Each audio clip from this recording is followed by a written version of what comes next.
Hello and welcome, dear listeners, to episode 257 of The Reformed Gamers, the show all about theology, video games, and gathering around the crew for one last round, at least for a while.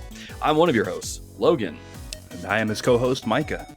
And as we go around the horn, especially, if you're watching this on YouTube, you see the two gentlemen here that are joining us. You probably remember them if you've been listening to TRG for any length of time. We've got the handsome bearded man himself, Adam. And we've also got the dear editor himself, Skinner. Y'all, welcome to the show. Welcome back, actually. It's been a long time coming. Back like we never left. Right? Right? It's like you guys have never really left. You've always been there in spirit. Kind of like a Hey, it's Paul. fun getting to play the listener role every once in a while, jump back in, be back in the seat, chatting it up. And we really need to balance out the lack of facial hair that Logan and I had going on for so long. Some That's baby true. faces in here. Jeez, That's true. What are we, 14 again?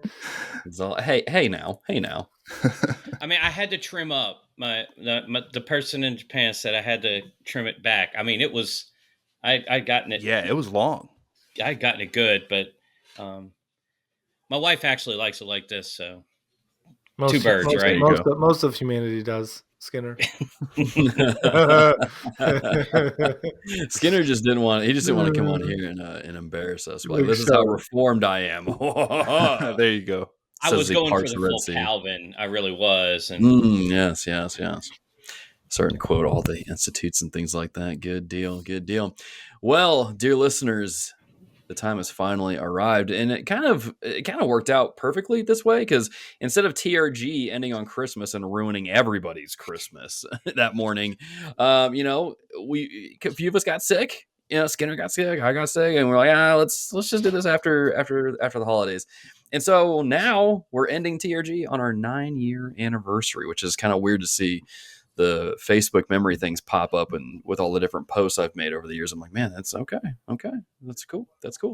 But yeah, if you're new, hello, welcome.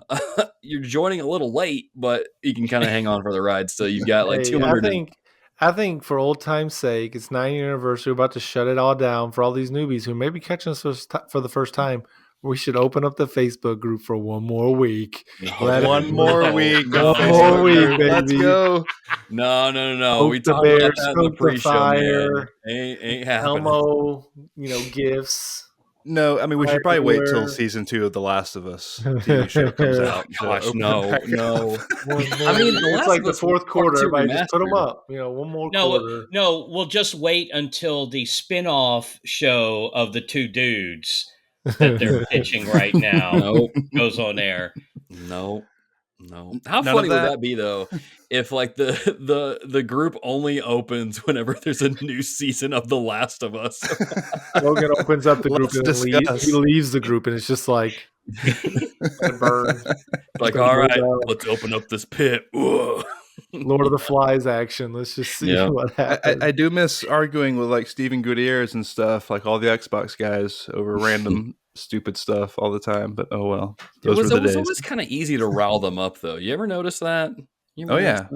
Definitely. So, Xbox hacks. It's like smack talking fantasy. You got to be able to give a little, take a little. People take life way too serious. I play the heel in most of my fantasy leagues. Maybe I'm just a heel in real life, if that's how I act.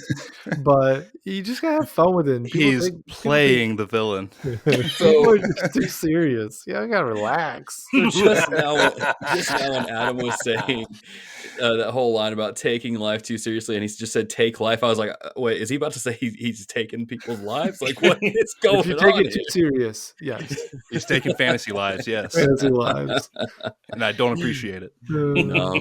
Oh man, that's a crazy time. That is a crazy time. So many stories could be said, but that's going to be kind of the fun thing about this episode, is that it's definitely going to be more laid back. We have a bit of a structure here, but like, we're going to follow this thing to the T. We're going to be talking about a lot of memories. We've got a lot of write-ins from our patrons, a couple from Twitter I'm going to pull from here and there as well. But yeah, we're going to be four old dudes hanging out, talking about our favorite games of 2023. Shooting the breeze, man. It's all we're doing, man. Why not?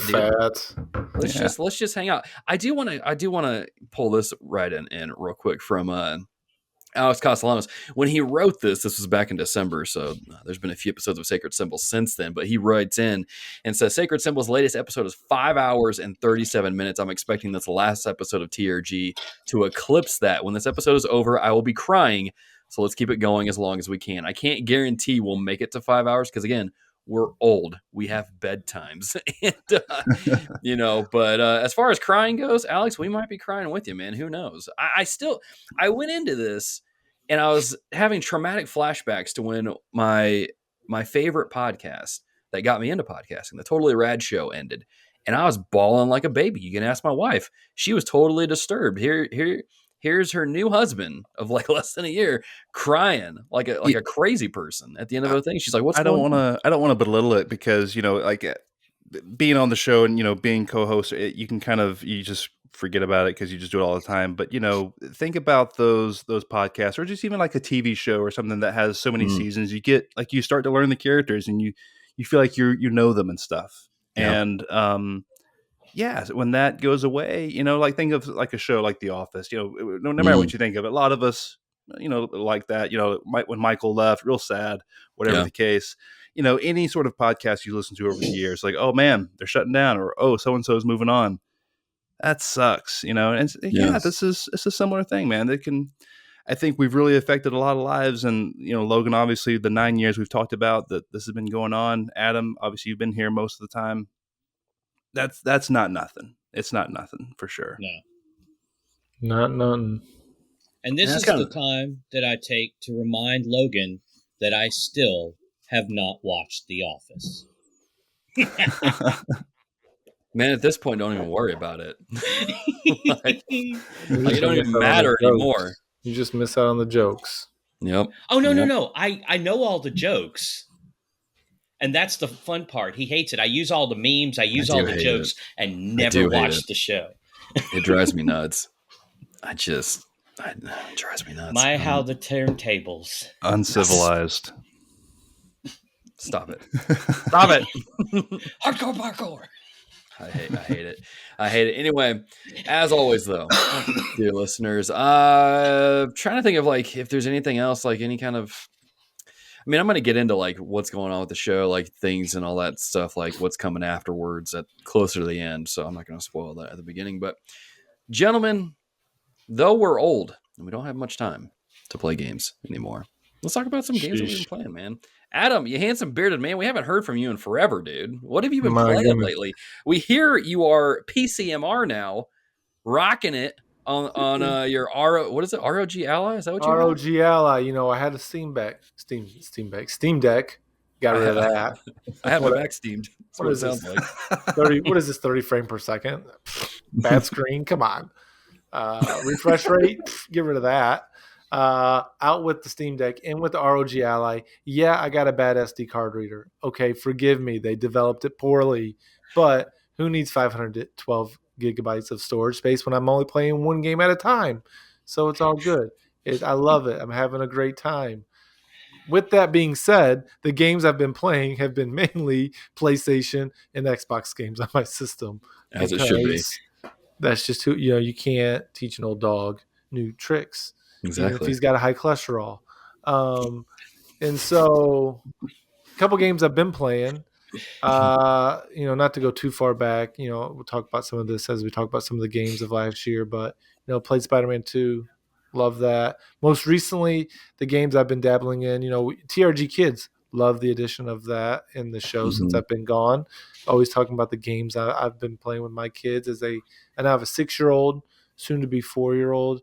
And I've been trying to introduce them more and more into games, which is a horrible idea for their sanctification. That sin nature comes out real fast.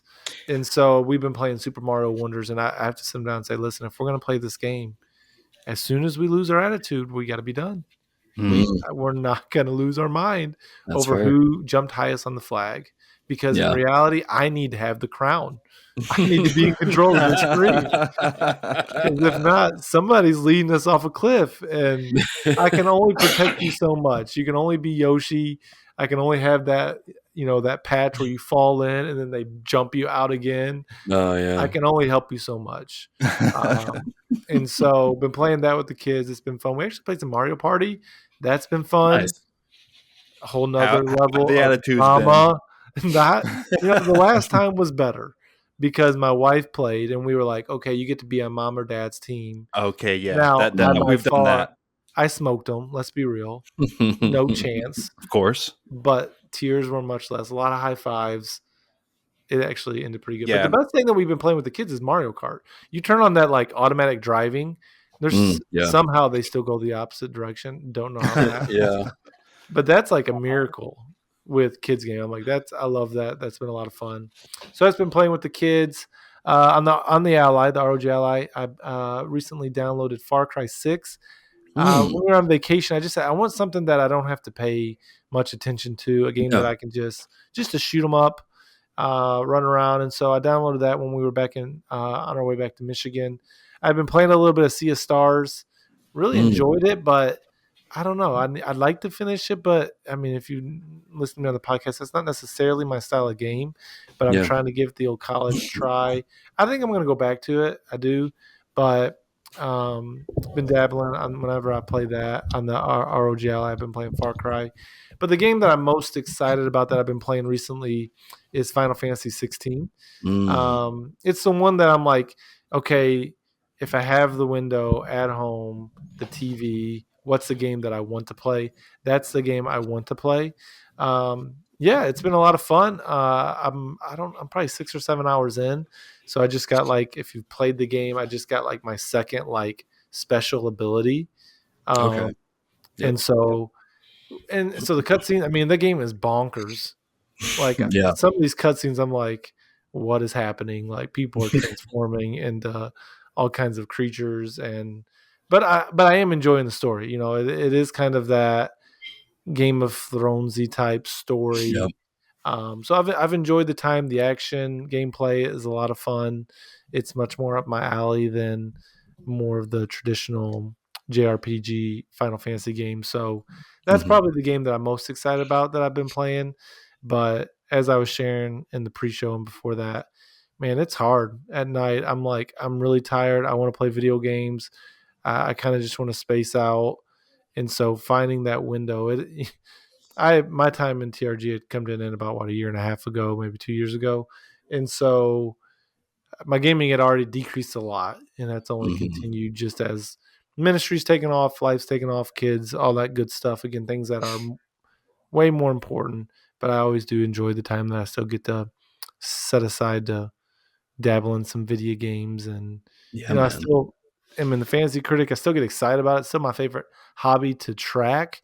But I mean, probably as we talk later in the show, I mean, the games that got away from me in 2023 is probably larger than it's ever been. I think this is probably the fewest games I've completed in a year in a long time.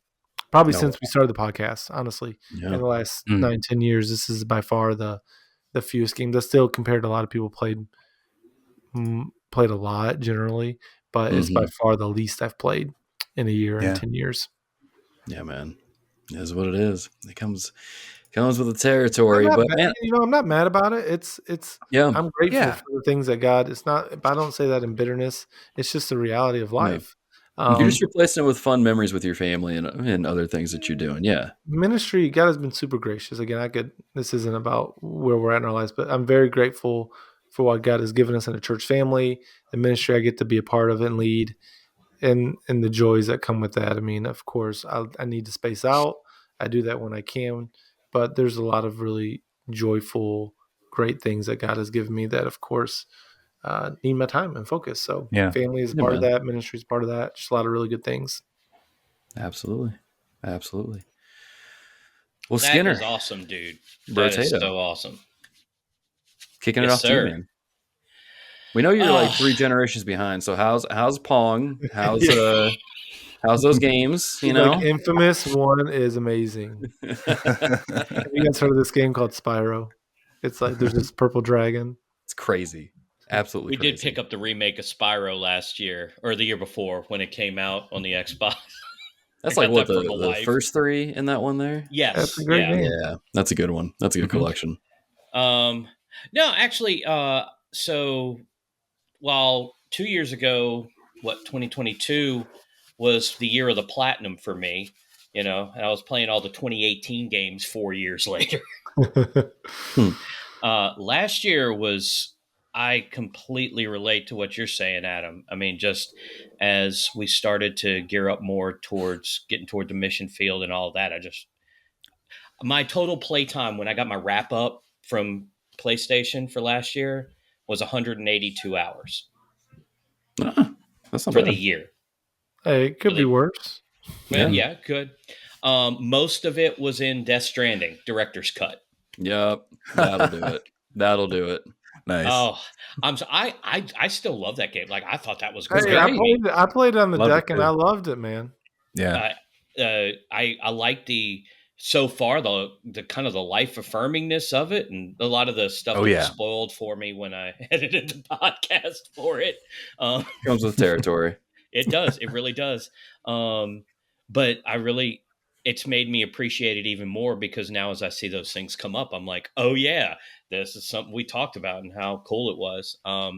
So yeah, I didn't play a whole lot this year. But what did kind of hit there toward the end of the year, with dear Micah here, I finally got him involved. Yeah, man. We started the Dear Listeners crew on Rock Band 4.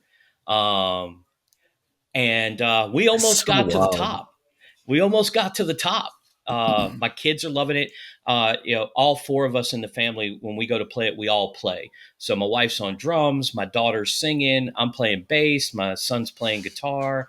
And it's a whole lot of fun. And Micah joined the crew, and he's got some expert drum chops, like, that's just insane. I saw those on Twitter earlier. I was like, okay. Dude, Rock Band is making a comeback. Everyone that sold their instruments like 7 years ago is so sad, and they want them back. Like, there's nostalgia for it now already. Yeah. And when I got all the stuff back out, and Skinner, I'll let you continue in just a moment. That's and then obviously you hooked me up with the new kick pedal, because mine broke. Mm-hmm. It's been a whole, dude. I've been setting like new personal best high scores left and right. I'm like playing better than ever. It's so good. But anyway, I'll let you continue. So it was great, and it was great to have Micah join us with that. And my kids were like, "Who's that?" I was like, "Well, that's Micah from the show." And they're like, "Oh, okay." And so we've had a lot of fun playing What Rock show Band are you together. talking about, Dad? They knew all about the podcast, especially once I started editing it, because sometimes I would do it without the headphones in and just kind of listen to it as it was going. And so, yeah, they knew all about the show. They didn't listen to all the episodes or anything, but just most of them weren't. Most of the ones that you made them listen to. Bless the ones that I was on. Those were the important ones. There you go. Because normally when I come on, we're going to talk about some deep theological issue like adoption or, the doctrines of grace or something. That's when I get called into to join. Otherwise, I'm in the background. And rightly so. I got a face for radio and a voice for silence. This dude. But yeah, so Rock Band 4 is a big thing. Played a few other games, some Hot Wheels with my son. The Lego games again with my son, some with my daughter. So we've had some fun, but what really has been taking up my time, because like you, Adam, I only have it in like small spurts. I don't have, like, if I'm going to sit down and console game, I want at least an hour and a half, maybe 2 hours to be able to sit there and do it. Because I'm going to be playing Death Stranding. I need at least that long to make 3 deliveries. Or just one. Right. Well, I built all the roads first. That's what I'm doing. I build all the roads. Smart man. Before I go to the next location. So I do all kinds of moving of stuff and pit finding stuff. And yeah. But mostly it's been what I used to call not a game. The, mobile games. Yeah. And so Logan, and I'm only ever saying this once. Which So one? be Which one are we glad it's talking about? Because I recorded. see both of them in there. I'm like, yeah, I got you hooked on both of those. So which one are we talking about first? Marvel Snap. Let's go, dude. That Okay, has finally. been fun. Finally, you have just Golly. opened up. You've opened up Pandora's box, man. Let's talk about Marvel Snap for the next 20 minutes, man. We don't have Dude, to. it's No, so we good. do. We don't have to. It's so good. Like I really like. I love all the different arts that are coming Mm-hmm. out, and Mm-hmm. like going after the ink split. Mm-hmm. Mm-hmm. And them talking Mm-hmm. about that we'll be able to choose the border and the thing from the best of what we've opened. Mm-hmm. Oh, I'm Get our so cards looking excited the for way we that. want them. Yeah, dude. Yeah, I'm dude. stoked. I'm Like, stoked. and like, I got Thanos early, but right now, guess what my best deck is? It's probably a Thanos list. That's the one that's like at the top of the meta right now. No, I'm kicking butt with an auto created Sebastian Shaw. What? Seriously. Is it like a It- Silver Surfer type list, or what is yeah. it? Yeah. It's a Surfer Sarah Shaw deck. It's a triple S. Okay. All And right. I mean, it's got Okoye and Nakia and Brood and I was gonna say you like, probably got Brood in there. oh yeah, Brood, Killmonger, which Mm-hmm. is very helpful because a bunch of people are playing one cost right now, and if I can Yeah. knock it out early before they So play Kyera, I was about to ask, have you been running into Kyera yet? Then, not because a whole lot. really, dude, she's like everywhere. It's the thing that blows my mind about Marvel Snap is that like every person's meta is so different with where they're It at. is. Like it's wild, man. I mean, it's great because it keeps the game fresh and exciting, but at Mm-hmm. the same time, it's like I wish I had some of these easier metas some people have online because I'm like, can I please just get to infinite?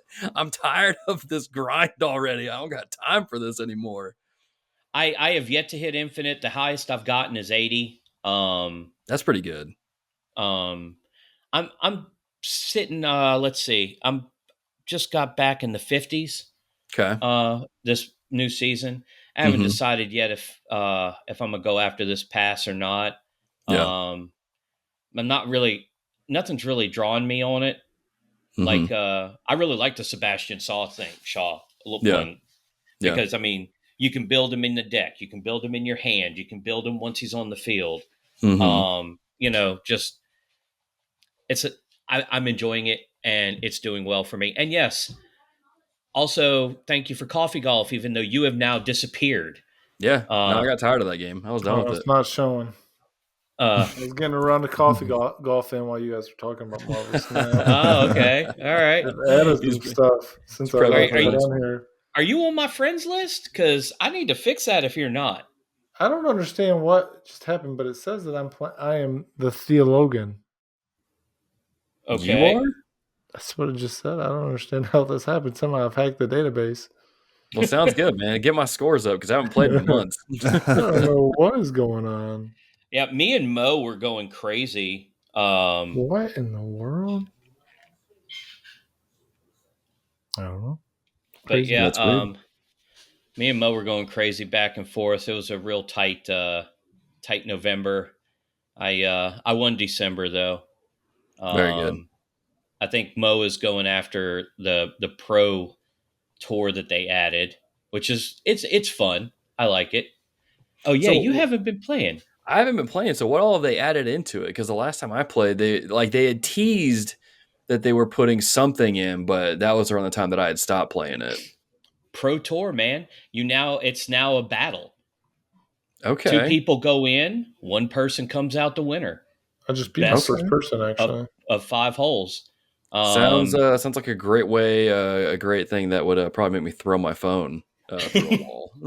That's why I stopped playing. It made me mad. Well, yeah, especially when you're trying to get that top 5 or top 1%. Yes, dude.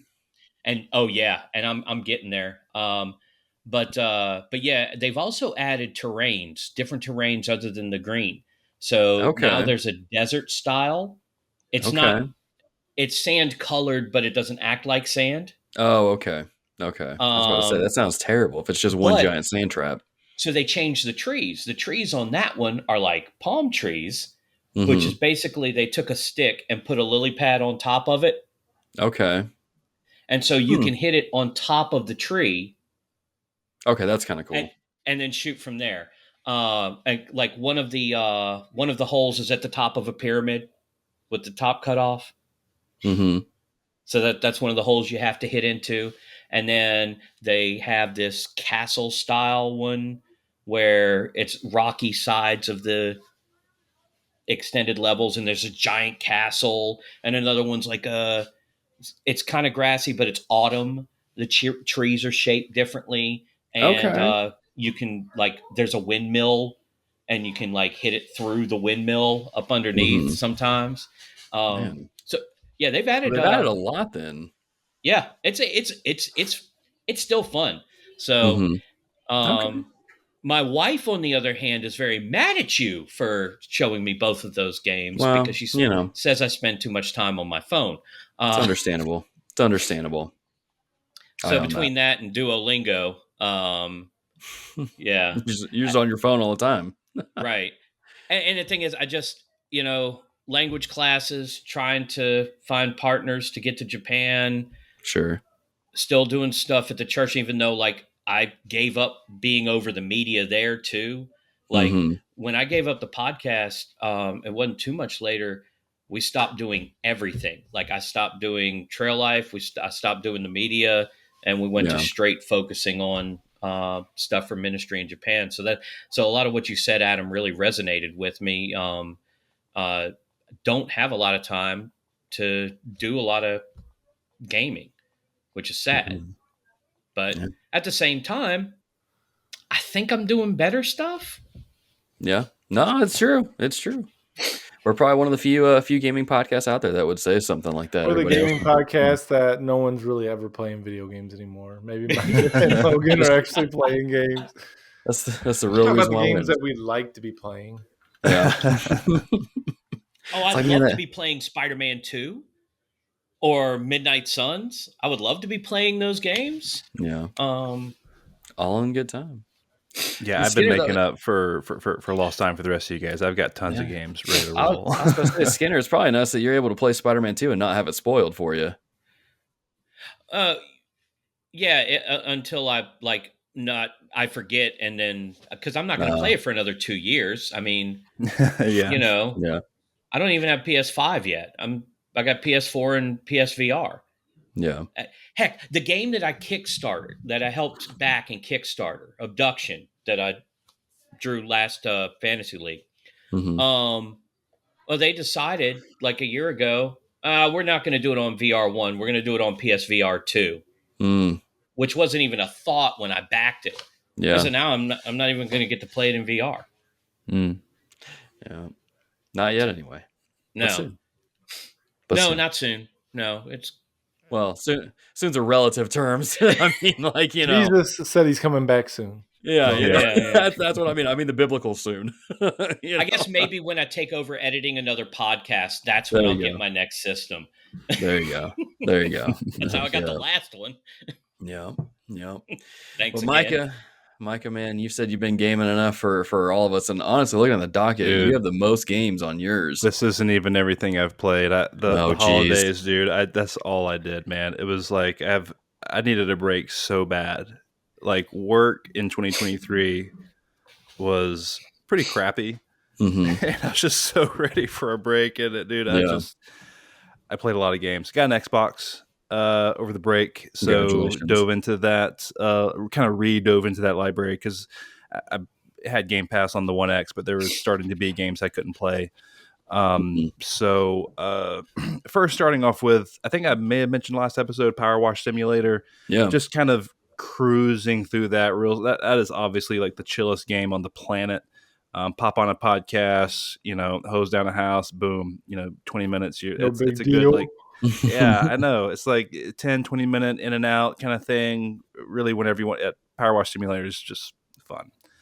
I booted up, the Game Awards. They had Sony Santa Monica showed that they got some new DLC for God of War Ragnarok, that Valhalla roguelike DLC. And I'm like, okay, free 99. Let's see what this is about. I love God of War, and dude, super good. Like, what? It's crazy I hate that game is free. I hate that I sold my copy, which I do with all my games. But Yeah. Okay. Well, it's, if you want to catch up, because the thing is, Adam, is that it has like really good story in here. It's like, yeah, here's like the epilogue that you wanted for Ragnarok, and it ties in so much. I don't want to Yeah. spoil See what I that need, much. Micah. I need us to do that like family thing where Yeah. I can access all of your games, and you Yeah. can access all of my Zero games that I have digitally, and I can get to borrow play all your your. games. You can ship me your ally, and I'll play it for a month or two, and I'll ship it back. No, Okay. but high marks for God of War Ragnarok. I think Logan. I may have told you. I can't remember who has it, but it's like it's a true DLC. It's not like an expansion or anything. It is DLC, but it's like it's one of the better DLCs that I've ever played. Not that I play a ton of them, but it's like, it's really, really good. Yeah, so kudos to Sony Santa Monica for putting that out for free. I mentioned I got the Xbox, so the very first game that I wanted to try outside of Starfield was because that's gonna take so long, was Hi-Fi Rush, and I'll get to Starfield in just a second, real quick, Adam. I think I'm right there with Adam about that one, man. You notice it didn't make the list. Mhm. Hi-Fi Rush, I beat it. That game is very, very, very good, and it feels like an extra polished PS2 game. Really highly polished, modern kind of. The only thing I would say that I didn't quite, I wasn't feeling the rhythm like I thought I was going to. 100%. I didn't want to jump in. I was going to let you finish your say, but that's exactly how I felt. I liked the game. I liked the combat. I liked everything about it. I liked the songs. I like trying to get in rhythm, but dude, they give you letter grades with like, here's how you're doing with your time. You get like a ABC, S is the best, better than A, that kind of thing. Mm-hmm. And they give you these grades on like how quick you do it, like your timing, all this stuff. And like every time my timing was like a C or a B at best kind of thing. And I'm like, dude, what am I can play stinking expert drums on Rock Band, but I can't. They don't know how good I am. Rush. How are you not like? I know it, man. It was wrecking me. So no, Hi-Fi Rush is awesome. Kudos to Tango GameWorks. I think I want to jump in real quick on that. I think I didn't finish Hi-Fi Rush, and it's because of that. I think I would have enjoyed the game more if it was just an action game with great music. Yep. Same. Everything about it was really good.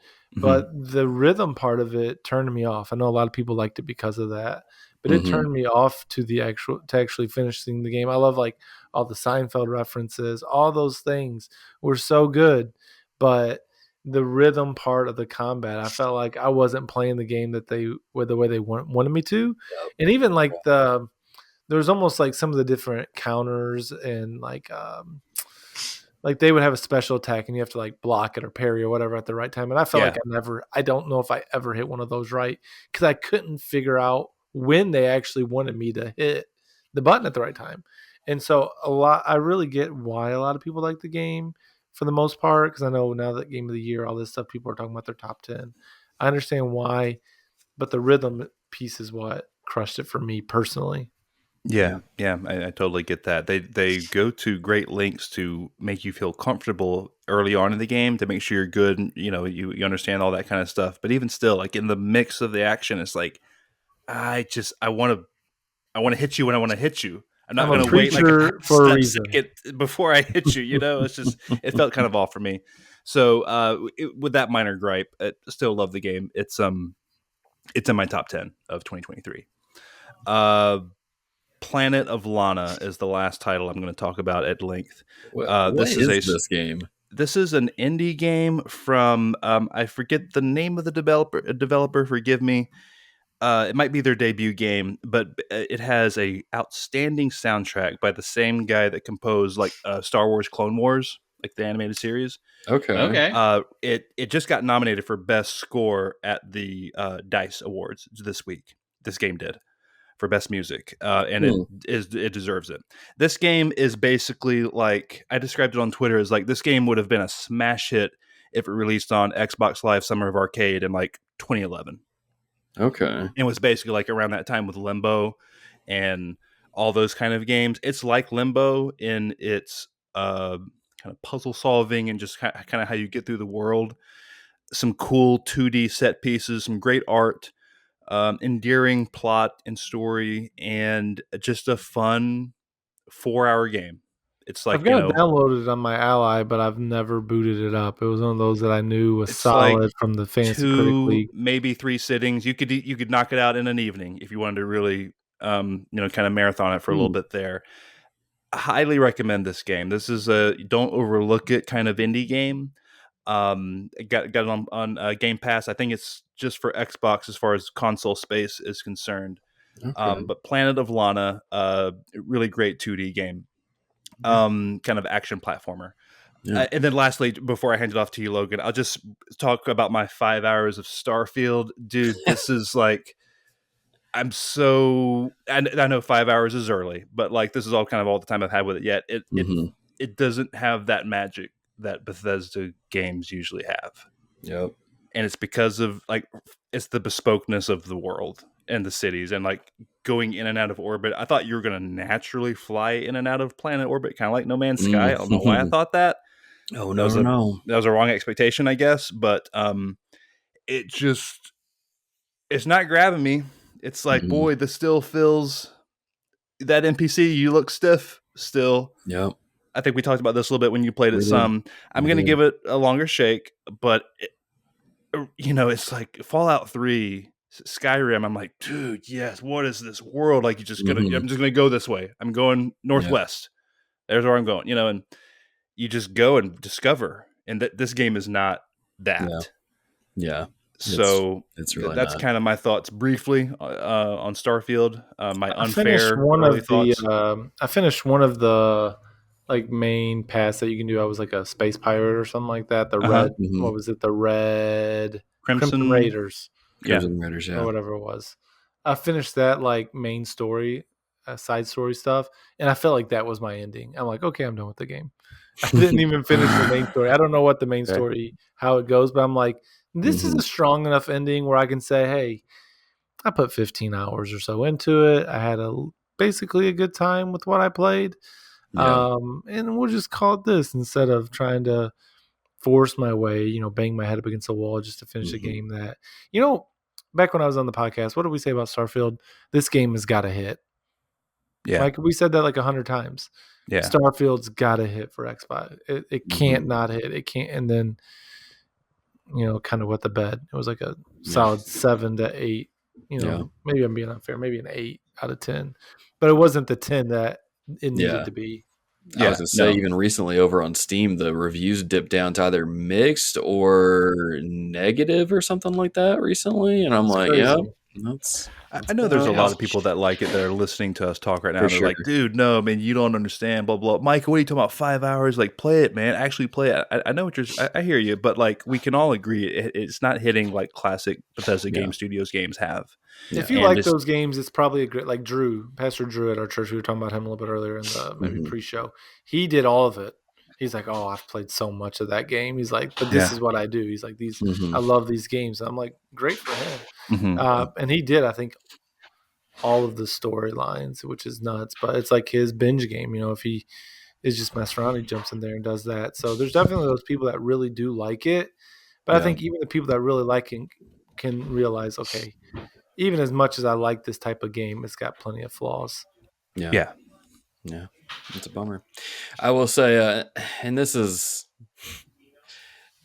so don't judge me for the title of this YouTube channel, but there's this YouTube channel called Nakey Jakey. Has nothing to do with him being nude, but he did this video on Starfield and how like their game design is like outdated. And he's done a couple of videos like this. He did one for Red Dead Redemption 2. He did one for The Last of Us.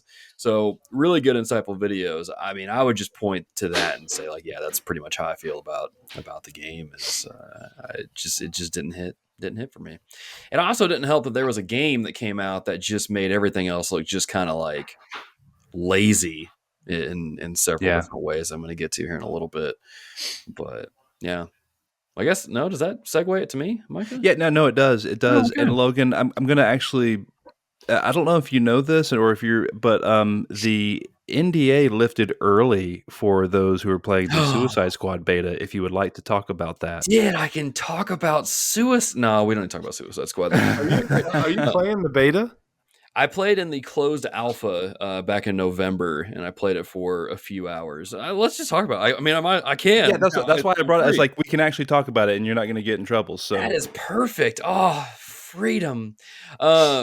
So yeah, I got to play in the Suicide Squad closed alpha back in November. They posted a thing on like Twitter, and they're like, hey, if you're an outlet or whatever, you want to play in it, send us this thing, fill all this out, did all that, and got the code. And man, I hopped in. Oh man, that game is a mixed bag of chicken nuggets. Let me start off with the positives for this. I think when it comes to depicting the other members of the Justice League, they freaking nailed it. Flash is cool. John Stewart as Green Lantern is perfect. I don't really like his voice actor as much, but it is what it is. Some people will really like it, some people won't. But him as a Green Lantern is freaking dope. Batman is terrifying. You know how cool and empowering it felt when you got to play the Arkham games and you were stalking the goons and taking them out during the stealth missions and all that. Yeah, When you encounter Batman, you are on the receiving end of that, and it is horrifying. Like, cool. I was sitting there, I was like, man, they nailed this, which of course they would. They made the other games, but it was such a cool section of that alpha that I was like, dude, this is great. This is great. Wonder Woman is awesome when she comes in. I'm like, you nailed that character. She's perfect. I didn't get to meet Superman, didn't run into him during my time playing it. But I did get to mess around with all of the different members of Suicide Squad: Harley Quinn, Captain Boomerang, King Shark, who's my boy, and Deadshot. And out of all four of those characters, Harley Quinn and Captain Boomerang felt the most clunky. They felt weird. I didn't like the traversal. They each have their own way of kind of like getting around the city, like a web sling type of thing. Harley Quinn she takes a lot of Batman's gear out of the Justice League Hall. And so she'll have like a floating batarang thing that she'll web sling from, basically, or grapple hook from. And it never felt great. Captain Boomerang, he throws his boomerang and teleports using the Speed Force. Never felt good for me. Deadshot has a jetpack, and now I'm like, yeah, this is cool. This works.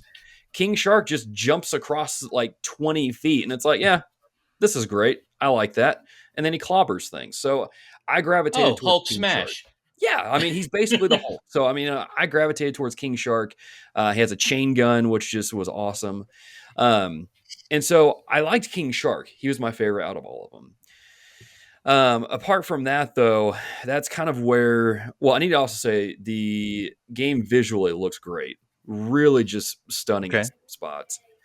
That's about where the positives end for me. I didn't like how, and we knew this going in, it was going to be a looter shooter type game.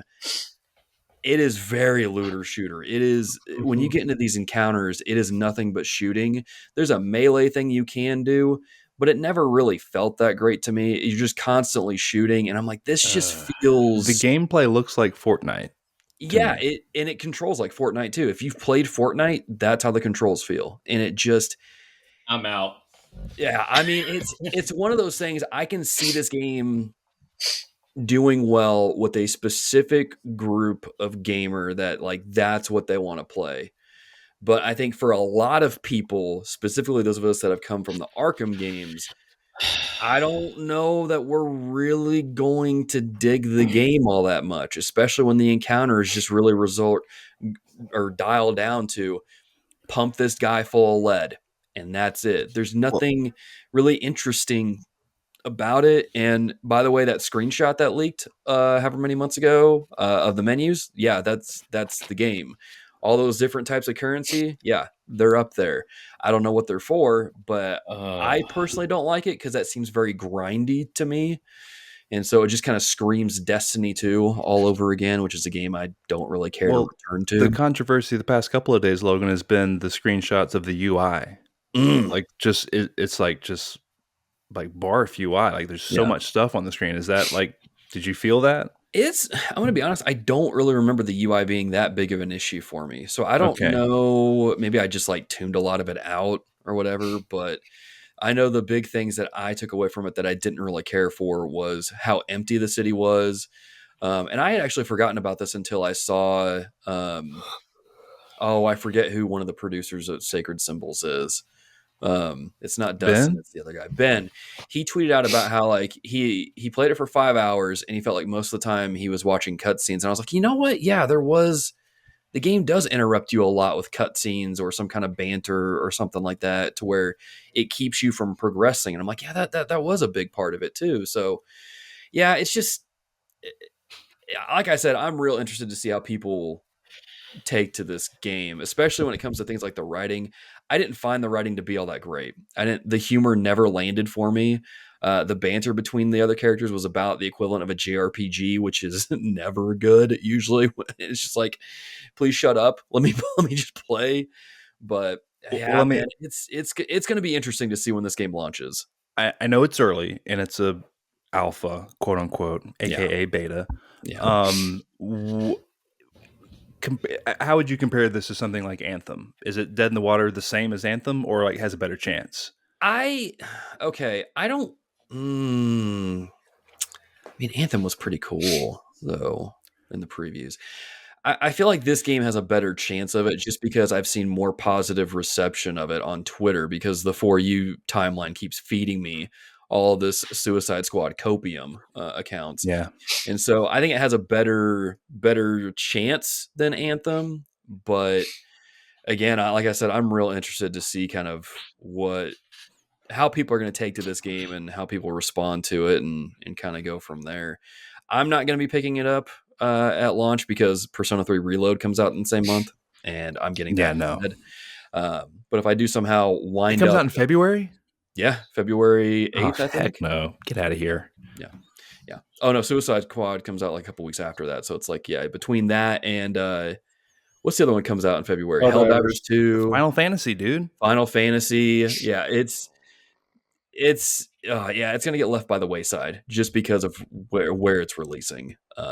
But yeah. Who knows? You might have people that pick it up and love it. I will say this, though. I know there's a lot of rumors floating around about the story bits and stuff like that. I've learned just from the Last of Us Part 2 leaks to always take that stuff with a grain of salt. I'm going to keep an open mind about some of that stuff that's floating around about the story and the Justice League and all that. I don't understand how people... I mean, I guess I'm not on in the comments. I'm on Twitter, X, whatever you call it. Since I've been on the podcast, Twitter has changed its name. That's how long it's been. So it's been a while since, but when I'm on X, I'm always like, I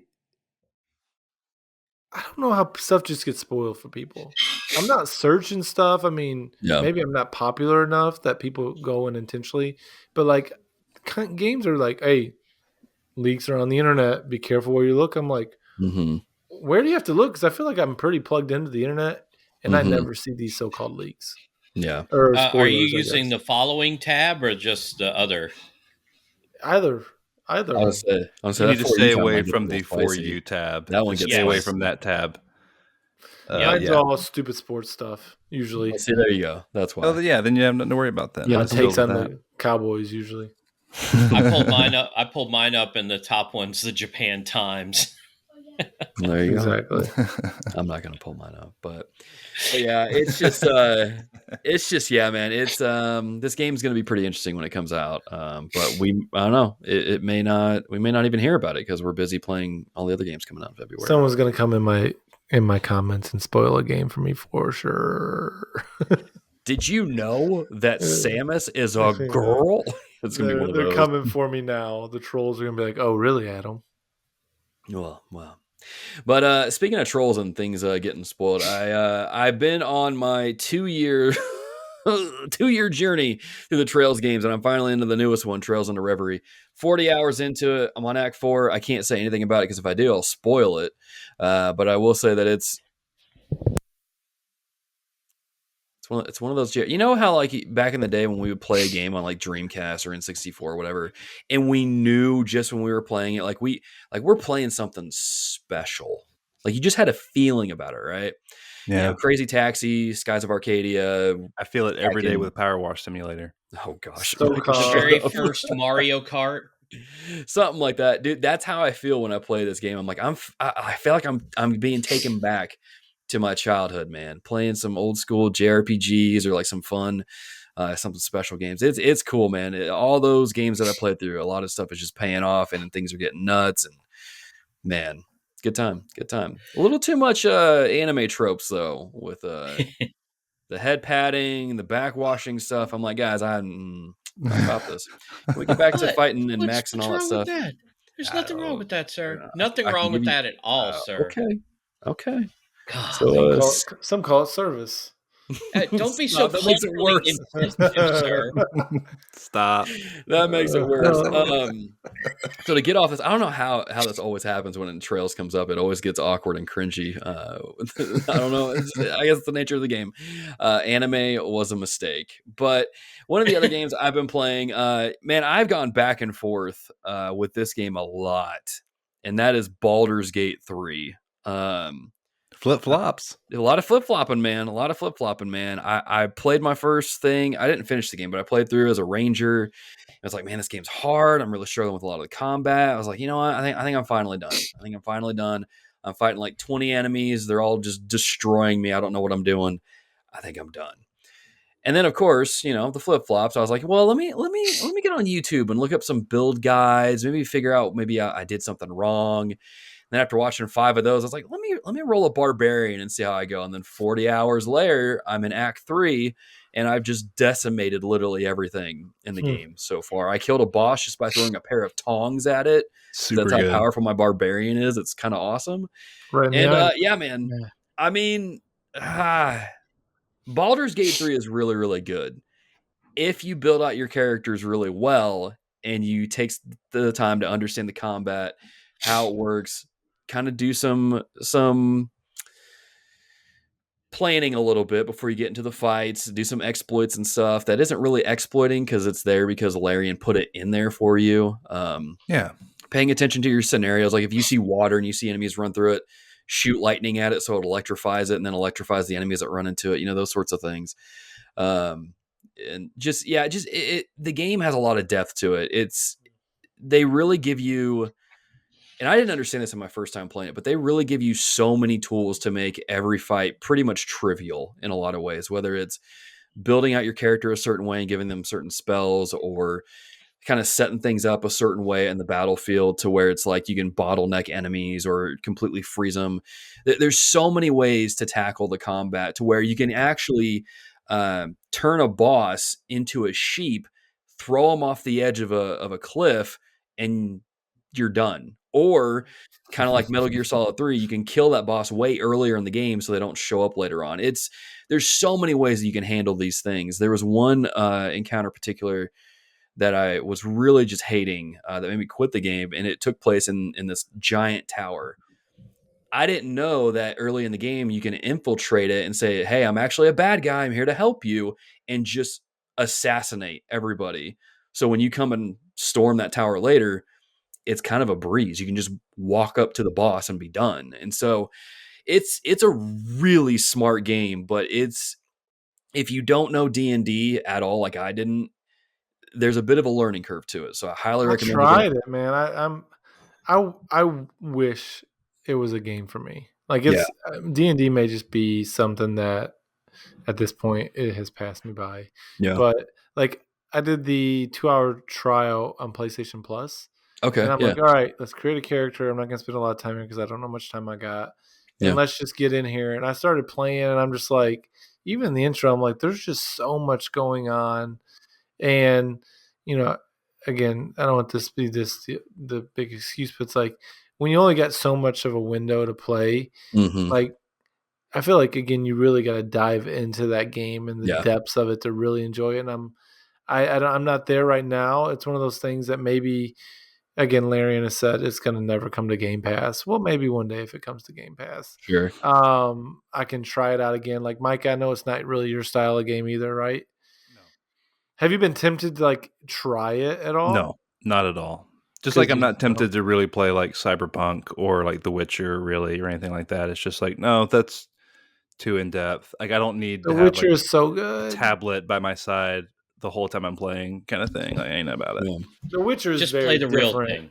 The Witcher is very different than Baldur's Oh, Gate. I get it, but it's just like it's not my cup of tea, and it's just too much. It's just too much. No. Fair enough. Micah's pulling out the old ain't nobody got time for that card. That's my card to play. So yeah, so I just make my family play with me. I play the real thing. It's called D&D, and I run it, and I just make my family play with me. I'm kind of excited. That's maybe not the right way to. There's a couple youth in our church who've joined a D&D club at their school, and the not cool part about this is their dad recently lost his battle with cancer, and so me and our kids' pastor have talked about trying to invest in encouraging them, and I'm like, I'm totally down for that time with them. Just kind of being present, them teaching me Dungeons and Dragons. I feel like that'd be a ton of fun. So maybe at some point I get into the real thing, but we'll see. Who knows?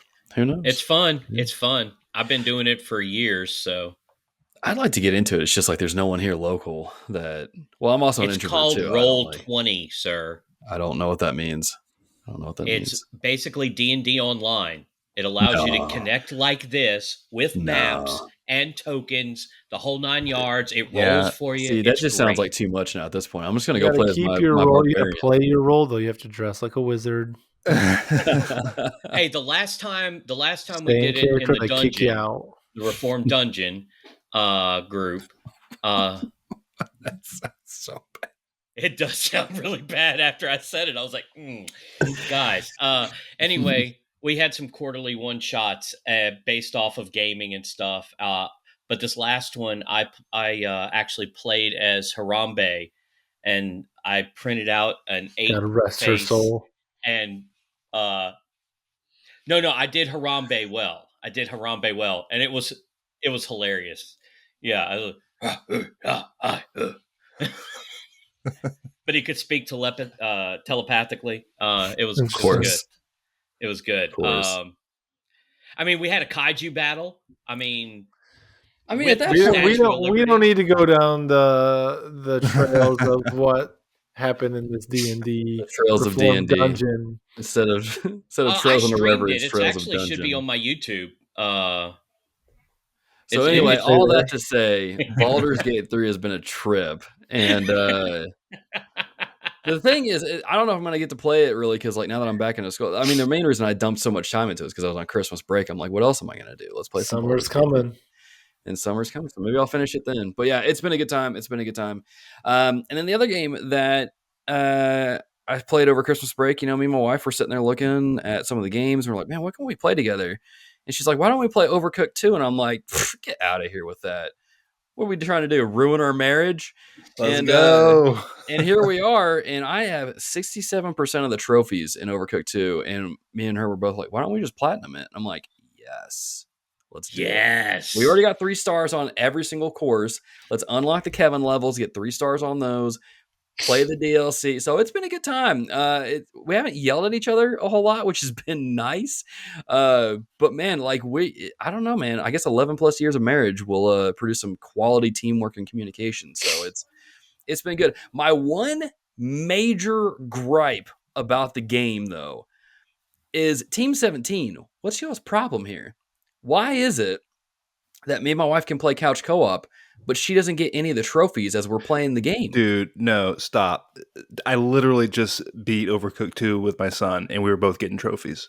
How are you both getting trophies? She hasn't gotten any. Did you play the all-you-can-eat edition, or was it straight Overcooked 2? It's just Overcooked 2. That might be the difference. I'm playing on the I have to buy a whole other edition. It's free on Plus. It's free on PlayStation Plus. So that means I got to play through all those courses again? Yes. I don't know. I'm just telling you because we literally beat it like within the past week. Logan. Trophies. Stupid. What? First time playing video games? Come on. I don't figure it out. I mean, I had to make Rock Can't be logged into guest 2. That's how you got to do it. Get their trophies. log out of guest 2. Log into. She's logged into her own account. I see Aloy as her profile picture. I know that's her.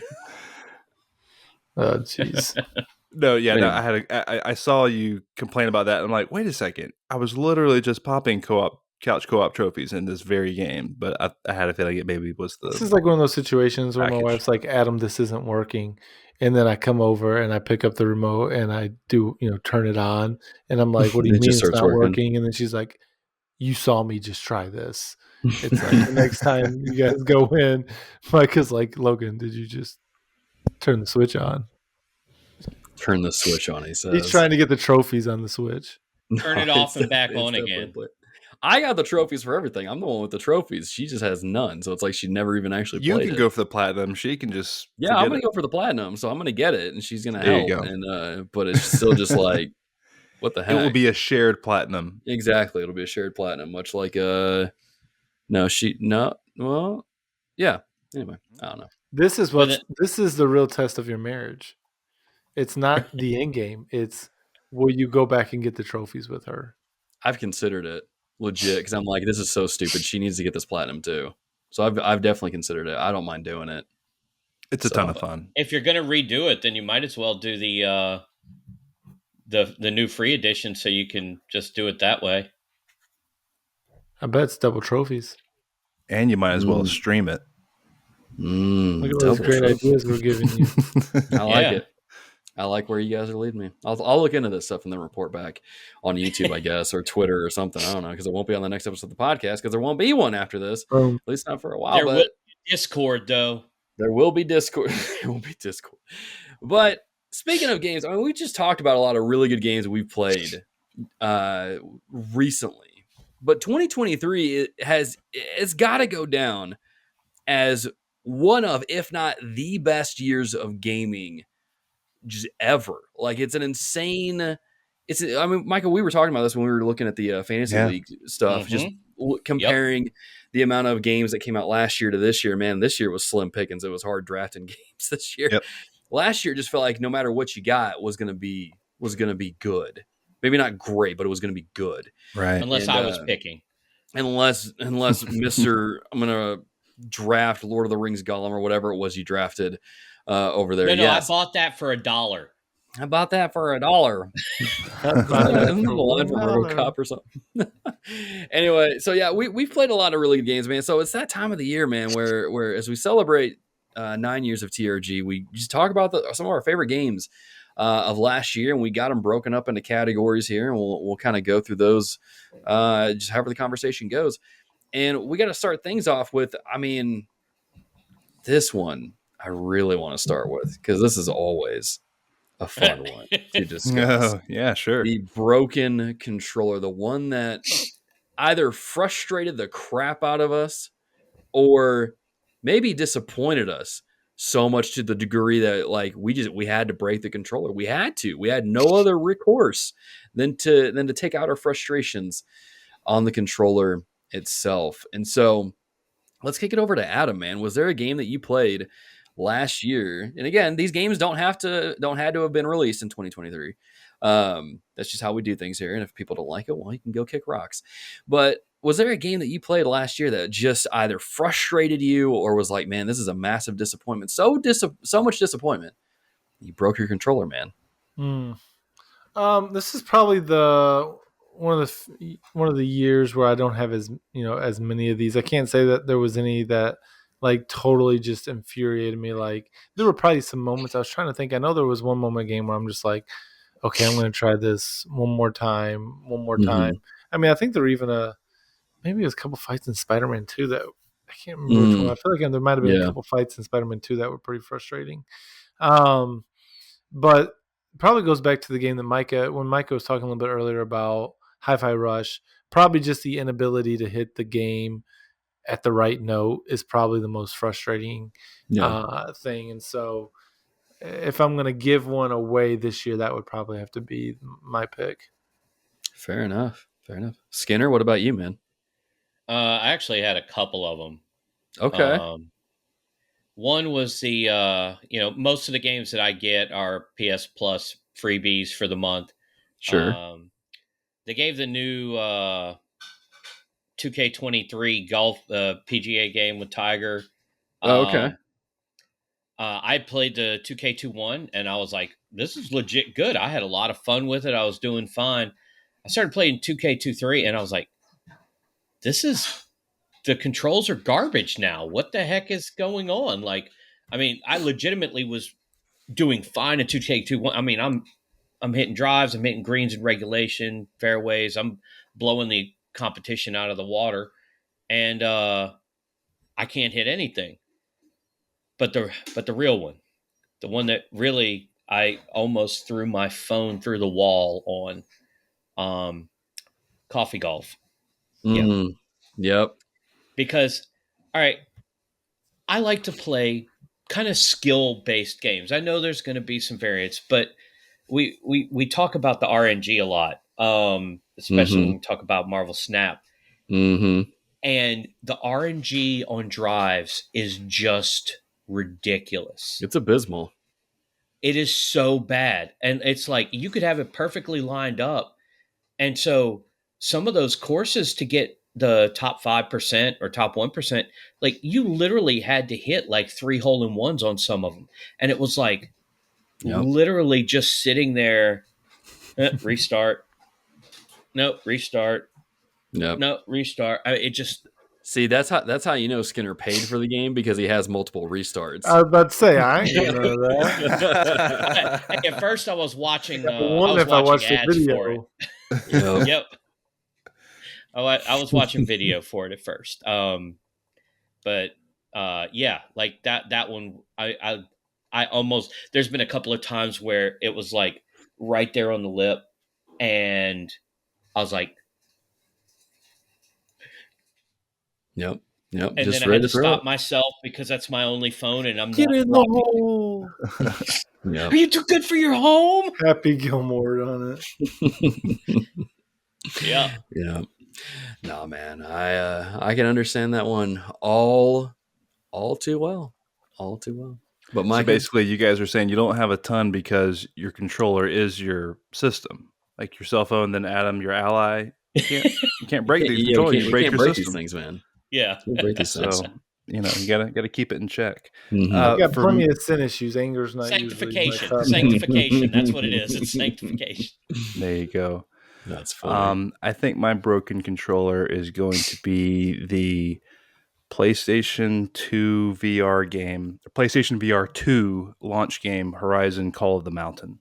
Oh, wow. I enjoyed this game. It was fun. I got the platinum, but man, especially early on, like figuring out how, because, it's a first person game and you got your, your VR controllers and you're doing a lot of rock climbing and stuff, and just figuring out how to like where to put your hands so that you wouldn't like, it wouldn't kind of jump around or like make you barf or whatever. Like, cause you're like, 20,000 feet in the air, supposedly, according to the game, if you look down. And so some of that was kind of, if you play VR, sometimes when you get motion sick is when things get really, really close to you and then they just jitter a little bit. Yeah. That would happen from time to time. And that was, climbing was a chore sometimes. So that one was kind of, I would have to fight the controls sometimes, and you could literally chuck those like baseballs if you wanted to. Those like VR controllers, or they were just sling it out your hand. But no, didn't do that, but came close. So yeah, Horizon Call of the Mountain for me. Fair enough, man. Fair enough. Yeah, I've got a few that I can mention. Skinner already brought up one of them earlier, which is Marvel Snap. There was plenty of times that I wanted to throw my phone through the wall just because of some cheap play, or maybe someone dropped a Goliath on me and I just lost because all my cards are gone now. Shang-Chi. Shang-Chi. I don't really get bothered by Shang-Chi. I'm like, you know what? If someone gets me a Shang-Chi and they destroy my 10 power cards, it is what it is. I'm just going to roll with it.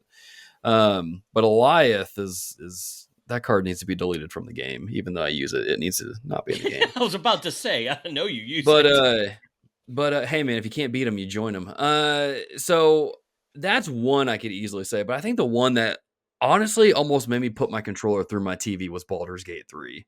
That one scenario where I go into this area and there's like 20 enemies and they're just destroying me. It's taken like 20 minutes for this fight for me to lose, and then it restarts. I'm like, dude, this game sucks. I hate this. I'm gonna throw this controller. And you can ask my wife. I got vocal with that game. I might have lost my witness.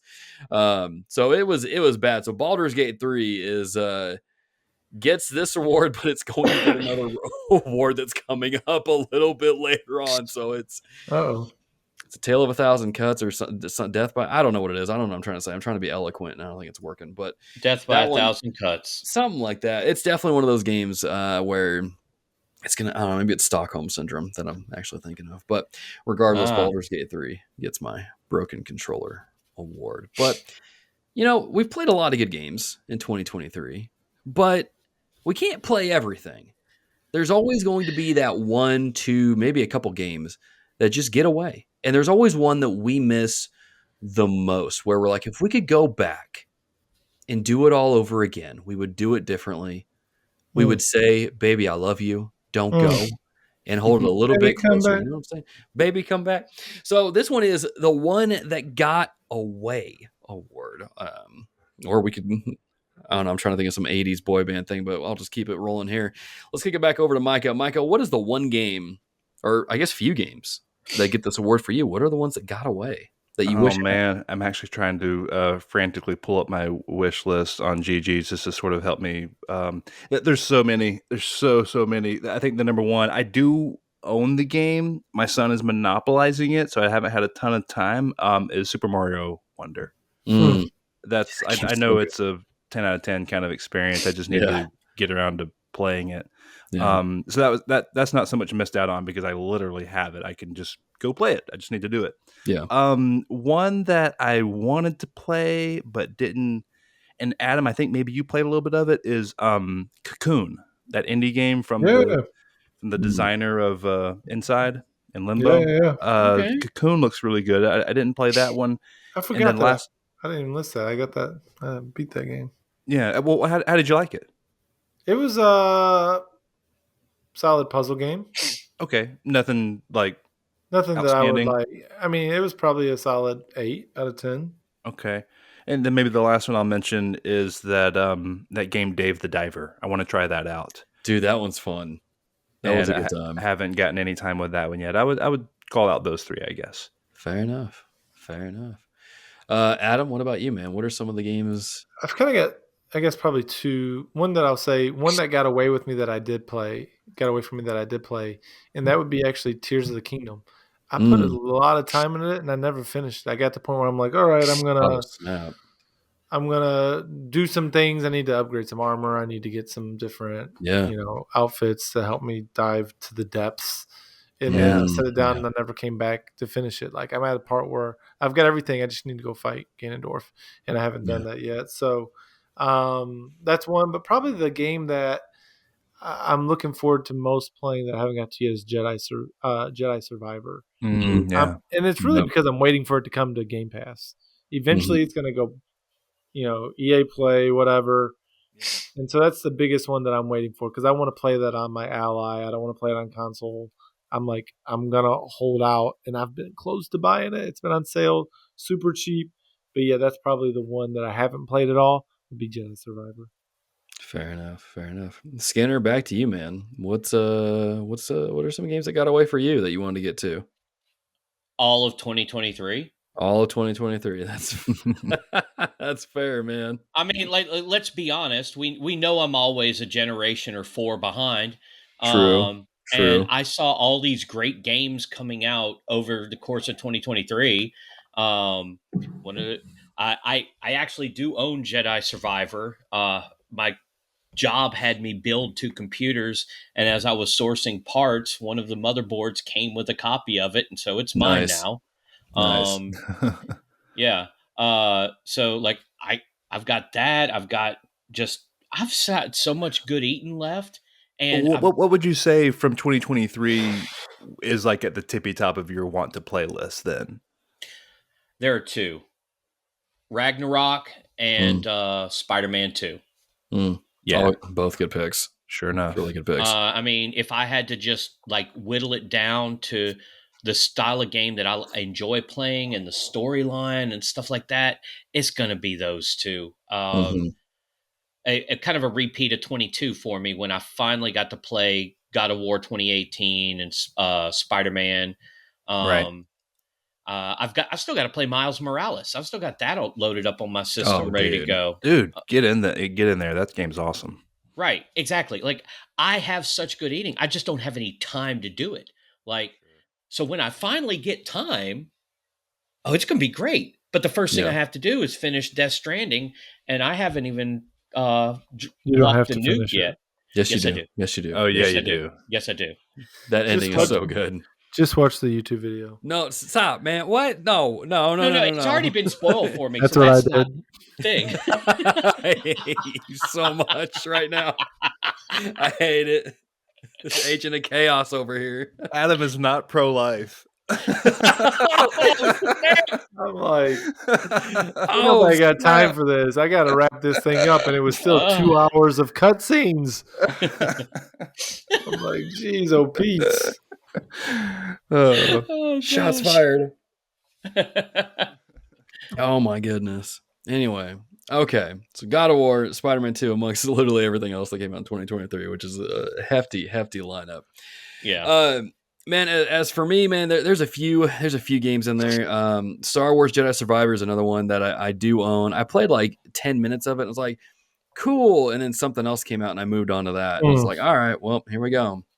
So really just unfortunate timing because I think Trails to Azure came out like right around that time. And so I was about to say, I think it was a Trails game, bro, for real. I got sucked into that. And then just Tears of the Kingdom came out after that. And so, yeah, I just never got... you, Logan. You would never get sucked into a Tears game. A Tears game? Do you mean a Trails game? Trails game, yeah. Both, yeah, let's be honest. If the game has trails or crying in it, man, I'm there. I am there for crying and trails. But no.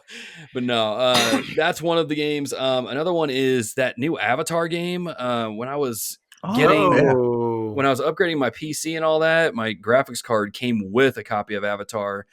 And I was like, oh, cool. Yeah, let me put this in here. And then I just like played some other games and just haven't got about Avatar Frontiers of Pandora. Yes. That not the Avatar: The Last Airbender game that came out last fall. That game was no. There was that one, and there's a third game. Next time you get a code, now that I'm PCMR, that you're like, oh, I'm going to put this on my computer, but I'm never going to play it. I'll hook you up. Reach out to your boy. I'll hook you up. There's still codes in the freebie channel. That's true. For Avatar? Not for Avatar. Not for Avatar, no. The problem is they made me download Ubisoft's stupid launcher, man. So I have to use Ubisoft's dumb whack launcher to play it. And I'm like, guys, come on. Put it in Steam. That's what I want. So there's that one. And there's this other one that came out last fall that I think I'd really get into called The Last Faith, which is like a Metroidvania, Dark Souls-ish type game. And I'm like, man, this seems like right up my alley. I would probably play this, but it didn't happen. Didn't happen last year. So I'm trying to think if there's anything else, but that's really it. Probably the one I most want to get back into though is the Avatar game, just because I'm super curious about it, just to see how it is. And yeah, it looks solid. Yeah, I've heard decent things about it. So, which is one of those things, like, when you're playing it, like you hope you're surprised by it, right? You hope you play something, you're delighted by it, like, oh man, I wasn't even really expecting it to be this good. And that's kind of the thing with 2023. We played a few games that were like, man, this is surprisingly good. Was not expecting it to be this good. That leads into our next award, which is the Best Surprise Award of 2023. And man, I gotta say, I'll just start off with mine. Dredge was a beautiful surprise for me. I was not expecting that game to really be much of anything, and then I got hooked on it. I was like, man, this game is pretty awesome. Dadgum. And so, shout out to Dredge, man. That's probably going to get my Best Surprise Award for 2023. But Adam, let's kick it over to you, man, because I think it was you that told me about Dredge, or I heard about it from somewhere. Hey, dear critics, I drafted that thing and it took off. My biggest surprise is that I would go PCMR. And so didn't see that one coming. Taking baby steps into it, man. One step at a time, playing the games. I don't know if it was actually, I guess it would have been a little over a year ago. So maybe that one doesn't apply. If we're thinking of games, maybe Sea of Stars for being a Okay. game that, again, not a style of game that I would normally play, but I get why everyone likes it. It really is. The art style is awesome. The music is awesome. I can see why people even like the gameplay. It's just a matter of maybe not being my style. But that's definitely a game that I know a lot of people were talking about a lot because it's from the makers of Messenger. No, who created the I don't game? know. Yeah, it Micah was the messenger. Messenger. Yes. And so I know a lot of people were pretty hype about it. So that's probably my biggest surprise is that I would even, first of all, try it out. I think you could also throw even Final Fantasy 16 into that because Yeah. I'm not that guy. I mean, Logan has spent Nope. all the good Well, time playing Final y- Fantasies. you played Kingdom Hearts though, right? Yes. So it's If not it's not experienced too Game of far. experienced Kingdom Hearts and Oh, all that it experienced is. it. Okay. Okay. I mean, I played them, but Yeah. it's who knows what's going on. So But good. I want the next Final one. Fantasy Want the next VII, one. the remake was the one that really got me into it. If we're gonna say Yeah. that, the Fair remake, enough. like for many people, got me Fair there. enough. Yeah. And I'm surprised how much I am enjoying Final Fantasy 16. From what I hear, it only gets better. Yeah. Yeah. Yeah. Skinner, what about you, man? What was your best surprise of 2023? So we know my list is small. Mm-hmm. I knew Death Stranding was going to be good. Mm-hmm. So honestly, the best surprise for me has got to be Snap. Fair enough. Yeah. That Snap was actually going to be that much fun, that it was that deep, that Mm-hmm. there was that much to it. Yeah. And it just keeps growing. Yeah. And they keep nerfing my favorite card every time I That's find a new card that yes, I they do. like. Yes, they do. They take its power away, so I have to find a new card that I like, just for them Yeah. to take it away from me again. Yeah. This is a vicious Uh, cycle, man. It never ends. It is. But yeah, Marvel Snap was just an amazingly fun game that, I mean, they're 5 minutes a piece basically to run through. Yeah. And, and especially if the other player's actually paying attention, they can go pretty quickly. Yeah.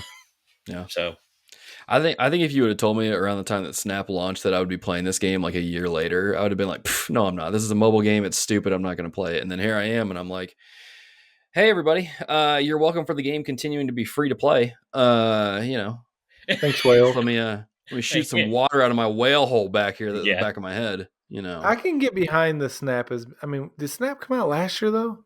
It Like, came out not 2023, but 2022. That's what I'm about to say. Okay. Because I played it a decent amount at launch and really enjoyed it. And then, whatever the meta means that everybody always talks about, got out of control. And then I'm like, I got probably too addicted to it. You just keep playing. Yeah. That was probably the biggest thing that kicked me off. But I've been tempted to re-download it.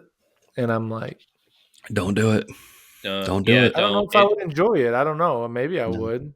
But it seems like it's got people. Seems like people have made it not fun. Maybe that's just the way Logan talks about it. I mean, there not a fun. lot of factors. The biggest problem, and we don't need to get into this, but the biggest problem that the game has right now is the card acquisition is still a bit of a mess, and so it is. It's not pay to Logan, win. You flip but flopped a few times. You said you were going to quit like 3 times already. So I say that every season, man. I'm like someone who plays Call of Duty every season. It's like, I'm gonna quit. I'm done with this game. They haven't fixed the anti cheat, and then you just keep playing. So that's literally me. Pretty much. That's literally me. But yeah, Micah, what about you, man? What's been your best surprise of 2023? Oh, it's easy for me. This one, you know how much I love like something like the Ishimura on Dead Space to be like the setting is like a character, like the place you're in, like the mansion in Resident Evil 1 or the police station in Resident Evil 2, these kinds of things. And one of the games this year that really blew me away with its kind of presentation and its sort of setting and the place that you explore was Hogwarts Legacy. This was a clear surprise for me where it's like going into it, it's like, okay, this looks like this looks okay. It could really bomb. We'll wait and see. And then as you get closer to launch, it's like, oh, this this might actually be pretty good. And then you get your hands on it. It's like, holy crap. I'm enchanted by Yeah. Hogwarts. Like I'm literally lost in the castle. I kind of know where I'm at. I'm in the East Wing. I know I'm close to so and so's classroom. And these types and you slowly learn it. It's wonderful. It just the way it washes over you. It's just like, yeah, you're in Hogwarts. You're in Hogsmeade. We're gonna All be roads talking. lead back to Hogsmeade. We're gonna be talking more about uh, Hogwarts Legacy in a few Okay, minutes. excellent. Yeah, so Okay. this one completely knocked my socks off. Obviously, as if you were following the news, it is the best-selling game of the year. The first time that Call of Duty has been dethroned in 15 years. Yeah, man. So kudos to I think it's Avalanche that makes it, and Warner Brothers. Is it Warner Brothers? Anyway, doesn't matter. I think Uh, so. and so yeah, like give me a sequel. Like let's go. Like Hogwarts Legacy. This is awesome. So that surprised me. I knew it was going to be like okay / good, and it was like no, this is great. This is really good. So yeah. It's good stuff. It's good stuff. Amidst all these games, though, there's always something that kind of pulls us in. And it's typically, sometimes it's the setting. Micah with that callback to the Ishimura, dude. Golly, Dead Space remake was so stinking good. Yeah. Hey, for real. You get a lot of these good games, but amidst all of that, there's usually it's the characters, it's how they're interacting with each other, it's the story that they're telling us that gets us sucked in and just gets us just glued in and locked in for hours on end. And that leads us into the next one, which is the best story of 2023. This may not be the best game of 2023, but the story itself, holy guacamole, did it suck us in. And I'm gonna pitch this over to Adam, man. What was the best story you played in I was 2023? trying to look back on my list of games I played and like, what did anything even stick out to me? Like, I feel like I bounced around so much more this year than I have in years past. Like, Sure. because I play a lot more like handheld gaming, I feel like I bounce off games quicker than I have in the past. And so, but I was thinking, okay, what game had me talking out loud? Like, holy cow, multiple times. And it was Spider-Man 2. Yeah, So man. many times throughout that game. I mean, spoilers, I'll give you a second if you really care.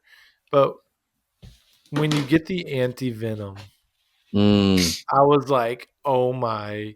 Hannah's like, what are you doing in there? I'm like, this is freaking nuts. And then the whole Venom part of the story, awesome. Craven, I mean, a Yeah. lot of people are like, oh, the dialogue. I don't get too caught up in all that. Yeah. The story beats and the cutscenes and the fights in that game. And again, I know we're not talking gameplay, but just how that goes along with the gameplay of swinging around the city. That so many things in that game will be so memorable. I think of when God of War, the original one, came out. Yeah, you can. Spoilers are over if you care, Skinner. But when God of War 1 came out, and at the end of that game, I'm literally like clapping and talking out loud, like, yes, like this is so good. Yeah. Like that's where I was in Spider-Man multiple times. Like, oh my goodness, this is so amazing. It's so good. And so that would have to be my award winner. Right on, man. That's good stuff. Micah, what about you? Ooh, I had a tough time picking. I wrote down 3 games here. Sea of Stars, Tears of the Kingdom, and Alan Wake 2. Alan Wake 2 is my winner, I think. Okay. Even though I was kind of down on that game when I last spoke about it, the story was not one of them. It's so layered. I have to go back and replay it. I have to go back and do a little bit more research and appreciate this on a level because I know it's there. Like I remember diving deep on Control and like, holy crap, this goes so much deeper than I thought it did. And Alan Wake 2 is maybe even more so than Control. Like it's so complex and layered and smart. You don't see stuff like this in video games hardly ever. I've got to shout out Alan Wake's 2 story, the writing, the script, everything. Sam Lake is a genius. He is one of our great auteurs of the industry. I feel like Remedy is on their A game, kicking butt. Alan Wake 2 is it for me. But special shout out to Tears of the Kingdom and Sea of Stars as well. Yeah, man. Right on. Sorry, Adam, were you doing like the Italian thing there? What was that? Chef's kiss, So man. good, from what I hear. It's one of those games that I want to get to, just with how people have talked about Alan Wake. I never played the first Yeah. one. Seems like you could probably get Okay. by without playing the first one. I highly disagree with that. You at least got to catch up on the story. Adam, you're the YouTube guy. Just watch the thing on YouTube. You'll be fine. Yeah. Right. You catch up on YouTube. You don't have to play it, but you do need to know the story, I think. But I mean, let's be real. Maybe I'll get to it. It'll be free sometime. Yeah. He'll just dive in head first. Like, whatever, I'm gonna do it. Here I go. Don't tell me I can't do something, Micah.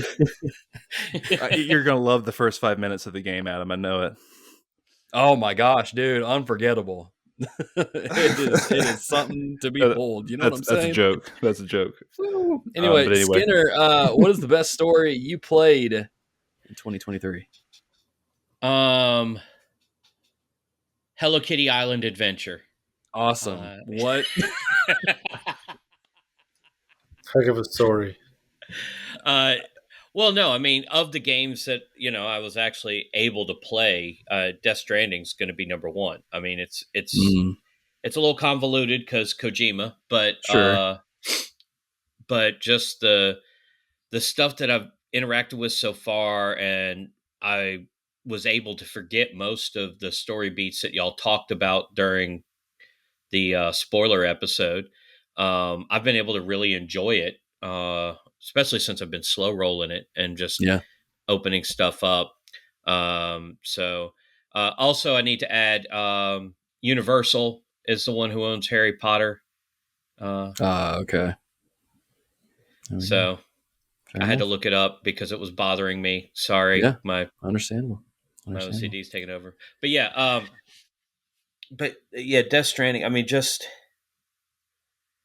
like the part that freaks me out though is when like you check on the baby, and it'll do that cut scene where the baby starts beating its head against the glass. Yeah. And I get really tired of that because it's like it gets me every time. Yeah, like, even when I know it's coming. I'm like, no. My baby was fine in its little glass tube thing that I was carrying around in. Oh man, dude, what a trippy game! Simulator. That's all I did. What a trippy game! But yeah. Oh, I like playing the harmonica too. That's real fun. In Death Stranding? Yeah. When do you do that? Can you do that in Death Stranding? Yeah, it's while you're just resting. When you like chill out, like when you're resting. And if you time it right, it gets you likes from BB. Okay, and increases your. I forgot about that. BB score, and just like that tune and everything, how it works with everything else, and then people are still playing it. Yeah. So I'm still getting help from people putting stuff in the field of play and vice versa. It's the world's first Stranding game. The first Stranding. The first Stranding type game. Excuse me. It's good stuff, man. Oh man. Yeah. I'm bringing back memories. As far as like when I think of like what really gets like what's a good story for me, and it's usually one that gets me invested. A lot of the stuff a lot of you have touched on, where you're talking audibly, you're reacting to things, you're feeling the story. You might even be crying a little bit at certain points, but it usually kind of culminates when the credits are rolling. You're just sitting there, you just can't help but like, wow, dude, what a ride. And there's only a few games that did that last year. Trails to Azure definitely got me several times where I was, reacting audibly, like, what the heck? Like, you turd nugget. Why, and then crying at the end because certain things are happening, and then clapping at the end, like, man, what a ride. Spider-Man 2 was one that got me a lot, way more than what I was expecting. And I'm just like, dude, what the heck? Spider-Man 2 just made me cry. What in the world? And at the same time, it's got me going like, yes, go get him, Tiger. I'm not going to say what that part was, but I think those that played it, what section I'm talking about. Oh yeah, just a cool game, man. They got me going when the credits rolling. I couldn't help but clap. I was like, you guys You did Venom right. You made the Spider-Man parts cool. Mary Jane was actually tolerable in this game in her segments. Like, wow, good Mary job. Jane went hard. She did, man. She did. She went hard. She got She some went, training from Silver Sable, yeah. ready to roll. And it was a good time, man. It was a good time. I'm looking forward to it. And then even like something more recent, like Baldur's Gate 3 even got me where, I can tell when I'm really vibing with a story when I'm helping this little girl out and I'm going to help her find her parents, and come to find out this like cult killed her parents. And I'm like, okay, cowabunga it is. And then I just destroy everybody in the camp because I'm like, we're not doing this. And I like feel like really just angry about it. Like it gets me that sucked into the story, man. So there's so many good stories that I can pull from with that. Even Trails into Reverie is doing that too, just from the payoff from the last 2 years of playing the other games. But I think the one game that takes it home for me, and this is a little bit, I'm admit there's a little bit of, I know this isn't the greatest story ever told last year, but dude, Spider-Man 2 was awesome. For like Venom, I'm a huge Venom fan. He's one of my top 3 favorite comic book characters of all time. I love Venom. And they nailed him perfectly, man. That whole thing with him and then the stuff with Harry and the stuff with Crave, they told, in my opinion, one of the best Spider-Man stories ever. They got so much right, man. And man, they did a good job. I was really impressed with it. I was expecting them to fumble in parts, but I had no issues with that game. And You if beat that game in 3 days. I know, I played it really fast, and I got the platinum too. I got the platinum You crushed it. I thought I was going fast, and I was looking at your trophies. I'm like, dude, he's way ahead of me. I was eating good, man. I was eating good. I couldn't put it down. I was like, yes, yes, yes. Give me. And then all the suits, the tie-ins with other things. What Some a of game. those suits were sick. That's a game I'm keeping. I don't keep many games, but that's when I've decided there's no reason to run off and sell it. The kids are going to grow up and they're just want to go swing. They want to be Spider-Man. It's a good time, man. I'm going to let them be. My kids are playing Spider-Man. it, some of them, and they're loving it, dude. That game is so good. It is good. It is good. And as good as Spider-Man 2 is, it's not my game of the year. So let's talk about some of our favorite game of the year, or our pick for game of the year. This is gonna be tough because again, 2023 was an insane year. There were so many bangers that dropped within 1 year that I don't know if we're gonna get this again anytime soon. But man, there's a lot of games, man, and I've gone back and forth on a lot of different games. Dead Space remake was flawless, Excellent. perfect. That's how you do a remake. Oh right boy! Then Resident Evil 4 dropped. Resident Evil 4. I was like, okay, this is how you do a remake. Oh my Lanta. You get Spider-Man 2, you get Tears of the Kingdom, you get Baldur's Gate 3, you get so many different games. Trails into Reverie is another one that I'm sure if I had finished it by the time we got to this point, I would be in my discussion, but unfortunately it is not, man. There's so many good games. And I'm sure for a lot of the old folk, I shouldn't say old folks, but the older millennials out there and up, maybe RoboCop Rogue City is your game of the year. Who knows, man? That's a good trip of nostalgia right there. And surprisingly good game. Shout out to that studio that made that. But man, we can only pick one. We can only pick one. And Skinner, starting off with you, man. What's your game of the year? Super Mario Brothers 3. Good one, I was Adam. literally talking to someone about that game today. That's funny. Someone I work with, and that's her favorite game. It's a good one. Well, yeah, I mean, it is. I thought long and hard about it, and it's not like I had a lot to pick from. But considering the history of the show, it would be remiss if this was not my game of the year for the last episode. Indiana Jones and the Infernal Machine. Oh my gosh. Close. Knack 2. Let's go. Let's go. Let's go. All right. I'm joking. Nope. You said it. Moving on. Micah. Yeah. Mark Cerny, let's go. You had your chance. Obviously, considering what I was playing, it's going to be Death Stranding. I mean, had a feeling, yeah. Honestly, if I'd have been playing anything else, it might have had some competition. But for me, the gameplay, kind of is right up my alley. Go grab a bunch of stuff, build stuff, and then drive a long way and make people happy. Help them Skinner, out. have you unlocked the zip lines yet in Death Stranding? Yes, Yeah, Those are are so good. outstanding. Those are They so really are. awesome. So, I mean, right now where I'm at is the next mission is to deliver the nuke, Oh, okay. Okay. Okay. the first Yeah. one. And so Yeah. I'm building the road Okay. because, now they're using real bullets and that hurts. And I don't like that. Yeah. And I did figure out the trick of, when you're out fighting, you put it on easy. And then when you're about to make a delivery, you put it on hard. There you go. And you still get the triple S rating. It's big brain stats right there. Yeah, Dude, I mean, what just the crap? Big brain stats. For I never knew about this. Yeah, dude. yeah. You could actually switch difficulties. I don't need to be judged by some video game. I don't care what they tell me if I get asked for it. Right. Well, no, Only God can judge me. but yeah, I'm like, I'm this mega delivery guy in the game because for the fighting parts, I would swap it down to easy and enjoy the story. And then There when you it go. got time to make deliveries, I'd flip it over to hard and, make the deliveries faster than it should have been done because my roads are all already together. Yeah, man.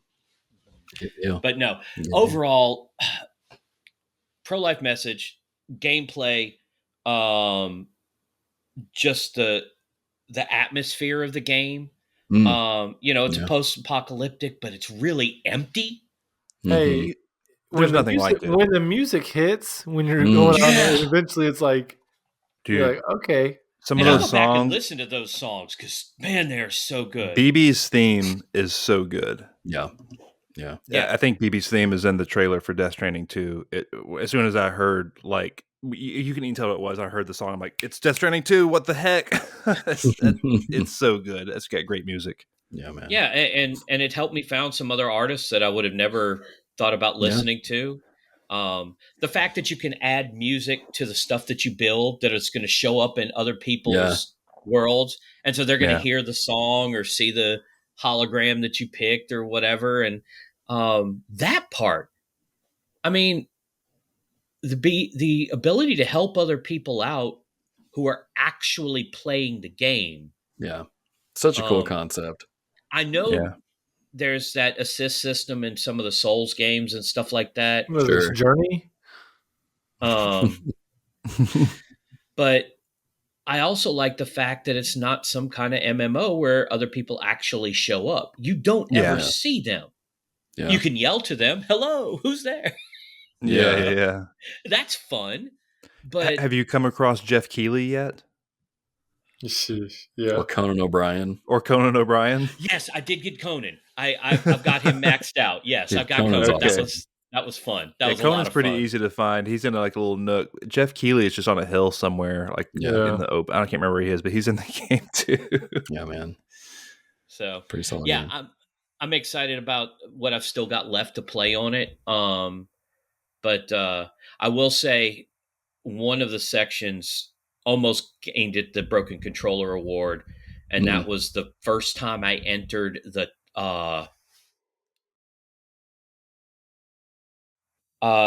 World War the war section where you're in the trenches. Yeah. First time I hit that, I was like, I mean, I had not died at all in this game, and I was doing fine. It changes tone a little bit. Yeah, I mean, it was completely different. I was like, what the heck? This isn't what I signed up for. I wanted a UPS walking simulator. Where's my walking sim? Yeah. And they're like, you hit star, you can skip this section. That's it turns into a shooter right there. Yeah. A good deal. And man. I did it. I finally beat that section, and I felt, But look, I didn't sign up for a shooter. If I wanted a shooter, I'd go play Grand Theft Auto. I'd go play Commando. I'm like Coleco. Touche. That's awesome. That's a good pick, though. That's a good pick. But Adam, man, what's your game of the year? Yeah, Micah mentioned it earlier with his biggest surprise. I think it's gonna be Hogwarts. I can't Mm, think of a game where as much fun as I had playing Spider Man, I don't think anything brought me more video game joy than Hogwarts Legacy. yeah, They nailed it. I mean, when you're going through the forest, the random interactions you have, yeah, the Easter eggs, flying on your broom, going around Hogwarts, going around Hogsmeade, everything about that game is what the Harry Potter fans wanted. I mean, yeah. I can't think of I mean, there's probably some things that people are clamoring for on the internet, but for me personally, I can't remember being like, "Oh, I wish I had this thing more." It was just it was pretty well polished. I didn't have any like crazy bugs. Hmm. Um, the personalization, like my character was, I created like my daughter and kind of made her look a little bit like her, so that was Hmm. kind of fun. And just the way that you could swap out the your uniforms and do all of the different things, Yeah. it was just a really really fun game. And again, I love the movies. I've read the books, and the video game. It's a you know it's a shame. I don't know if it's a shame if that's the right word, but that it didn't get the recognition that that game deserves because so Mm, many people were yeah, against all the J.K. Rowling stuff. But I yeah, think it says something to the quality of the game, how many people love Harry Potter, that it still, with all of the tens of people who didn't buy it because they wanted to signal something, yeah, um, that it's still. I mean, that game needs to get the credit it deserves because it was yeah. an excellent, excellent game, and it was probably the most fun I had playing a video game this year. Well, even just my wife also is a big Harry Potter fan, and when she was, I don't know how many times she's watched the movies or read the books, but it's a lot. Just there were moments where she would be playing it, and I'd be watching her play it because she would play it because it came out around the time like something else came out, and I can't remember what I was playing. Maybe it was Dead Space or Resident Evil, one of those games, and she'd be sitting there playing. I'd be watching her, and she'd be going around Hogwarts, and she'd be like, "Oh my gosh, this is from the book, like this right here." And she goes somewhere else, like this too. And she was pointing out all these things that they got right, and I'm like, "Dude, they did their homework." They nailed the Like, combat, the way that yeah, you could duel, the all of the different things like of blocking, parrying spells. I think the only thing as I think of the combat is if they would have done like a Knights of the Old Republic, like are you going like a dark wizard or mm, like if you using yeah, the curses, that would have been a fun thing to be like, or even at the end of the game, like, Yeah. hey, you're heading down a dark path or something like that hmm, because you use curses this much and whatnot. They yeah, didn't really give you any consequence for that I can yeah, remember. That might be a fun addition, but I mean, all of it. It was truly a magical game. yeah. Like you felt like you were a wizard and you felt like you were in the movies. I mean, if you've ever been to like the Harry Potter world down at Universal Studios, I mean, this was like stepping into some of that stuff. It Mm, was so well done. Just yeah, so much good. yeah. What's interesting about Hogwarts Legacy too is I would go to like hang out with a bunch of adults, like mixed adults, and like all my friends' wives are talking about it. Kid you not. I'd never in my life experienced this. Yeah. Yeah. Like all my sister-in-laws were playing it who are like, 38 years old and stuff. I'm like, Hmm. what? Yeah. Like you got sorted into Hufflepuff? What? Like I could some of the people that were playing this game, I'm like, what in the world? Yeah. You never play games, Yeah. and I was seeing it left and right, from particularly from women. Um, but anyway, yeah, shout out to Hogwarts. Yeah. My Is it my turn, daughter's a Logan? Hufflepuff, Yeah. Yeah. and Micah, it's yours, man. Okay. It's Tears of the Kingdom for me. Okay. Okay. I know it's like a stark difference. Like, well, Micah, you're the Spider-Man was your favorite PlayStation 4 game, right? And you hated Breath of the Wild. You always talk trash about it, right? Yeah. That's correct. Spider-Man is my favorite PS4 game, and I thought Breath of the Wild was incredibly overrated. Mm, Tears of the okay. Kingdom, while shares the same map as Breath of the Wild, does not share the same gameplay mechanics. Thankfully, they Yeah. are 1,000 times better. And we've talked about it ad nauseum on the podcast around the summertime. Ultra Hand and Fuse Yeah, are dude. absolute game Awesome. changers. Those are the two. Like, that's it. Just give me those and I'm good to go. Yeah, you man. can make Nina Tucker memes. You can do so many things. And the way that the story ramped up, I gave it a shout out under under best story. Like, got him. What, Skinner? Do y'all know what Nina Tucker is or who Nina Tucker is? I'm not going to get into it because it's a little too weeby, but I'll explain it later. But yeah, so like there's so much stuff you can do with this game with the mechanics like allow you to do, and it's insane. And then Adam talking about going down to the depths and stuff. I'm like, okay, yeah, I want to go replay the game again, dude. So cool. It's completely it's awesome. I love Spider-Man 2. It's up there for me as well this year. But yeah, Tears of the Kingdom I think is the one that's like, wow, this just knocked me off my socks. So knocked me off my feet. So yeah, man. It's funny you bring that up. I as I was thinking through the games that I played in 2023, I was trying to narrow down like, okay, what were some really standout games? What games had some of the most standout moments, or some just really cool moments, or ones that I really got lost in, and things like that? What Trails game is he going to pick? And then I thought, what's the one game I got to use in my physics class to teach 2 lessons with? Yeah, that's the game of the year, and that is also Tears of the Kingdom. Just awesome game. The level. The attention to detail when it comes to the game's physics blows my mind. Like, I don't know. They must have spent a lot of time on that, and they spent extra time with it because I think the game got delayed. And I'm glad they did, because the game just runs buttery smooth. It is a tight ship, and you can make ships actually in the game, and it's just it's so cool. And then when you discover the depths for the first time, it's like, what the heck? The fact that no one knew about the depths going into the game, and then we all found out about it organically on our own, was just so cool. How they kept that under wraps is just awesome. The just all the things you can do, the ways that you can use the fuse, you can use ascend, the different abilities, you can make gliders, you can make mechs, you can make so many different things. Dude, it is so stinking cool. But the thing that got me so hyped, and we talked about this with the best story a little bit, games that get me invested. I'm like, I'm audibly talking out loud, I'm clapping, I'm freaking out. That whole end section, leading up to Ganondorf, is one of the most epic finales to a game I've ever played. I wish I could talk about it. Y'all gonna make me finish the game, dude. It's so good. I was not expecting it to be. I knew it was going to be good because it's Zelda. I didn't know it was going to be that good. And man, it's.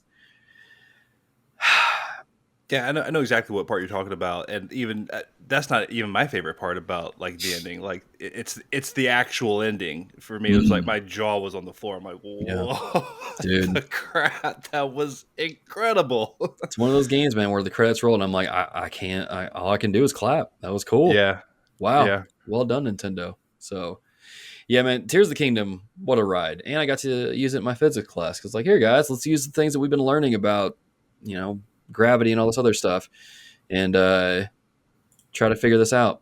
And it was fun watching my students struggle for 45 minutes trying to figure out the puzzles and the shrines. I'm like, yeah, good luck, guys. Actually, they finished the puzzles faster than I did, so it was kind of embarrassing. But yeah, it was a good time, man. Lot of good games in 2023. As always, dear listeners, you can let us know what your favorite games are. But as we wind out things to a close, and we got to be mindful of time a little bit. I want to keep these guys up too late. Again, we're old. It's past our bedtime.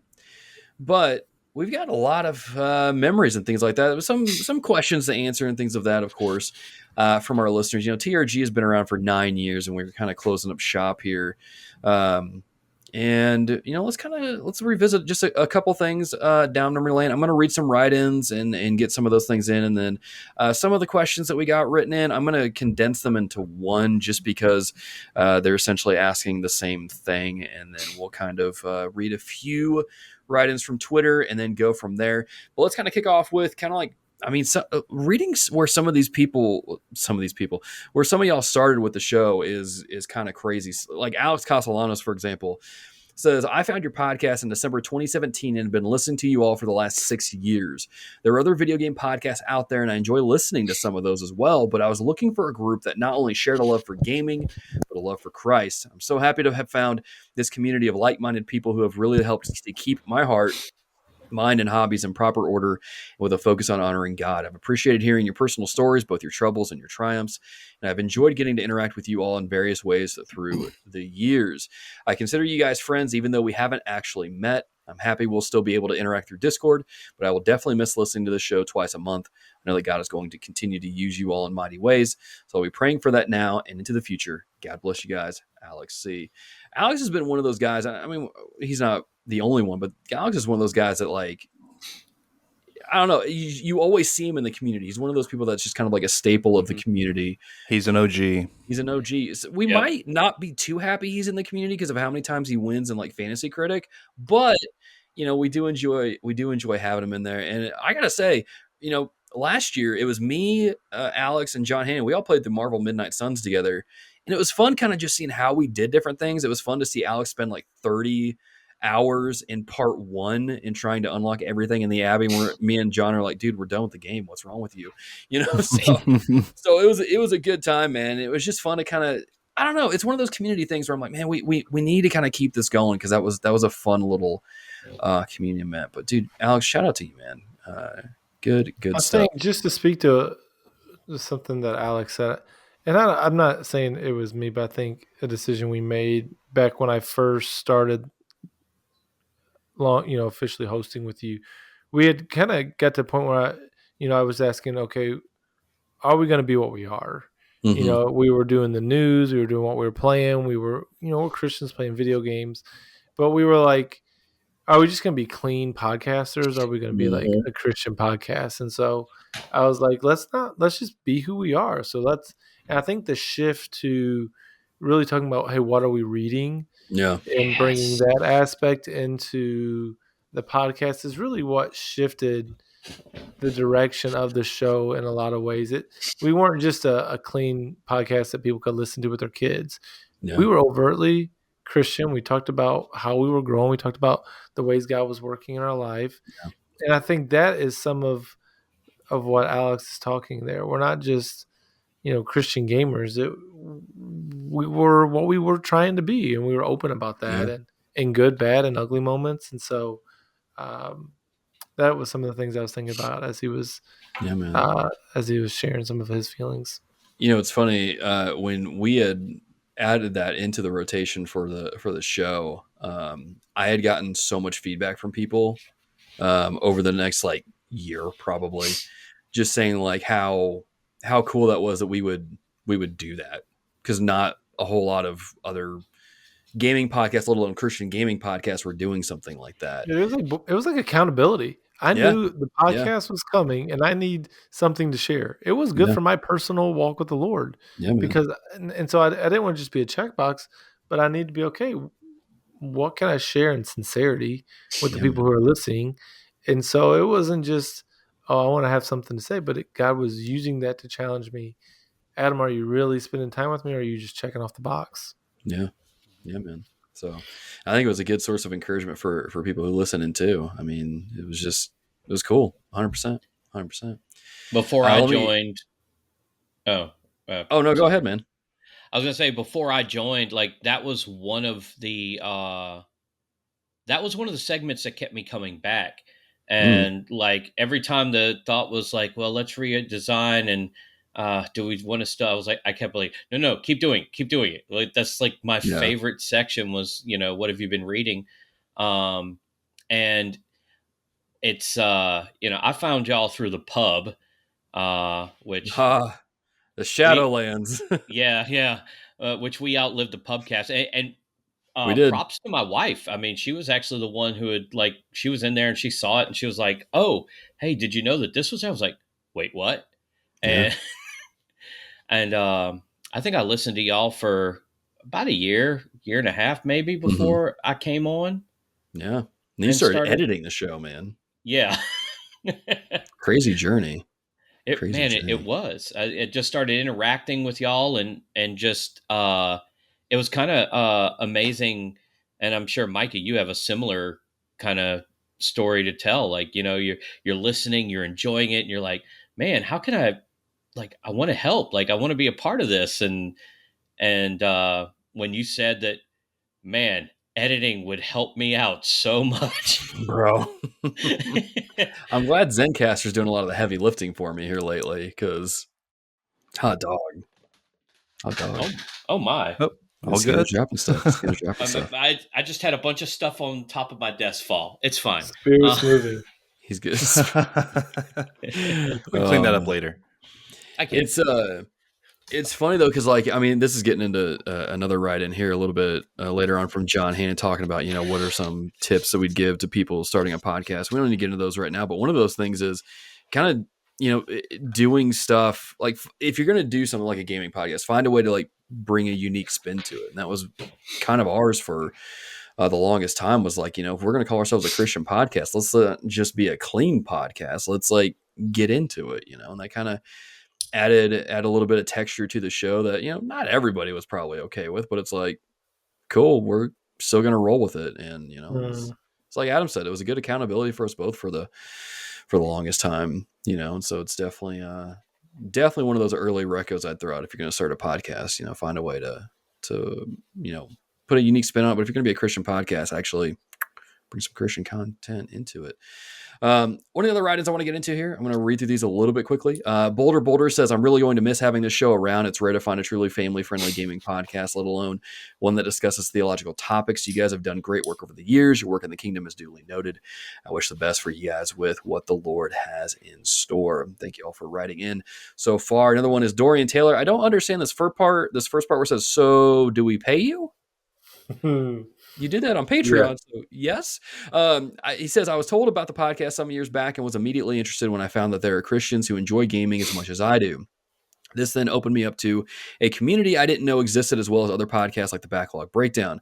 Listening to TRG has been an awesome ride and will certainly be missed. May the Lord continue to bless y'all. Be a dear, be of good cheer. Don't cry, and we'll see you next year on YouTube and Discord. That is, I haven't cried yet. I'm starting to tear up a little bit. Thinking I'm getting close. Dang it, Dorian! You mentioned it, and now we're all cracking a little bit. Boulder. I mean, again, as you were reading these, I'm just thinking, man, we did something. It's it's funny. We did something, and it mattered to some people. That's what I was saying at the top of the show, or maybe it was the pre-show. I was talking about somewhere. Yeah, it's like the impact. Like when you hang out with a group of people for years, every week. Or every other week in this case, excuse me. Sure. Hey, we were every week for a while. Yeah, we were. Yeah. Too much. That has an effect. Like we might not know who all of our listeners are, but there's tons of people who are like, yeah, I'm ready to listen to Logan and Adam and Micah and whoever, and they feel like they know us, and that's not some sort of weird, like, I don't know, some like a parasocial relationship sort of thing. Yeah. Like I'm just like that's something cool. Yeah. And to what I'm saying, Boulder, like this is a neat thing that's been established here. And that's the thing that like I keep going back to is like when you think about it, like I mean we've done this show for 9 years. That doesn't even register in my brain. Like I know we have. I know the show's been around that long. But it just doesn't like register in my head that we've done it that long. And then, like, I don't know, man, maybe there's something wrong with me, but like when someone tweeted at us and said that, they're going to try and download all the episodes so they can kind of, go back and listen to them from time to time. My first gut reaction was like, why? Like, they'll be on iTunes, buddy. We're not, but, they'll at least be on YouTube, but I'm just like, man, did people really like this show that much? And I don't know. Maybe I'm just the kind of like glasses. Well, the glass isn't half empty. There is no glass. That's kind of my perspective on things. I'm that pessimistic, but it's just like, I don't know, man. It's hard for me to wrap my head around like this show meaning that much to people, because We just view ourselves I as don't know. normal people hanging out talking. I guess that's what it Heck, is. Like, I just like, we're just normal dudes hanging out talking about games and just doing what we want to do. And so I don't know, man. I don't know yeah. how to put it into words. To me, it's just not like weird as in like I'm disparaging our listeners, but like it's something that I have a hard time really wrapping my mind around and grasping that people. I've often laughed that, we all listen to our different podcasts, and those podcast hosts probably think, I can't believe people listen to us, and I'm Yeah, one of those people true, listening to them. And so true. we get to play that role for some people, but Yeah. it's just, again, it's unique. God crosses certain paths. He connects certain people. I mean, Micah is a person. It's like at some point I'm going to be in Georgia and I'm going to be hanging out with him and his family. It's going to happen.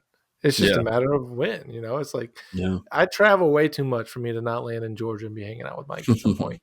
And it's a reminder, even hearing a couple of these, and I'm sure we'll talk more about this throughout the next, little bit as we finish up this episode. But the podcast, like ministry, like most things that matter in life are about people. It's relationships. Yeah. And so, like Micah said, I think he made a good point. People, we may not know them, but people feel like they really know us. Mm-hmm. And I'm glad if that can be a blessing to them and encouragement to them in some way.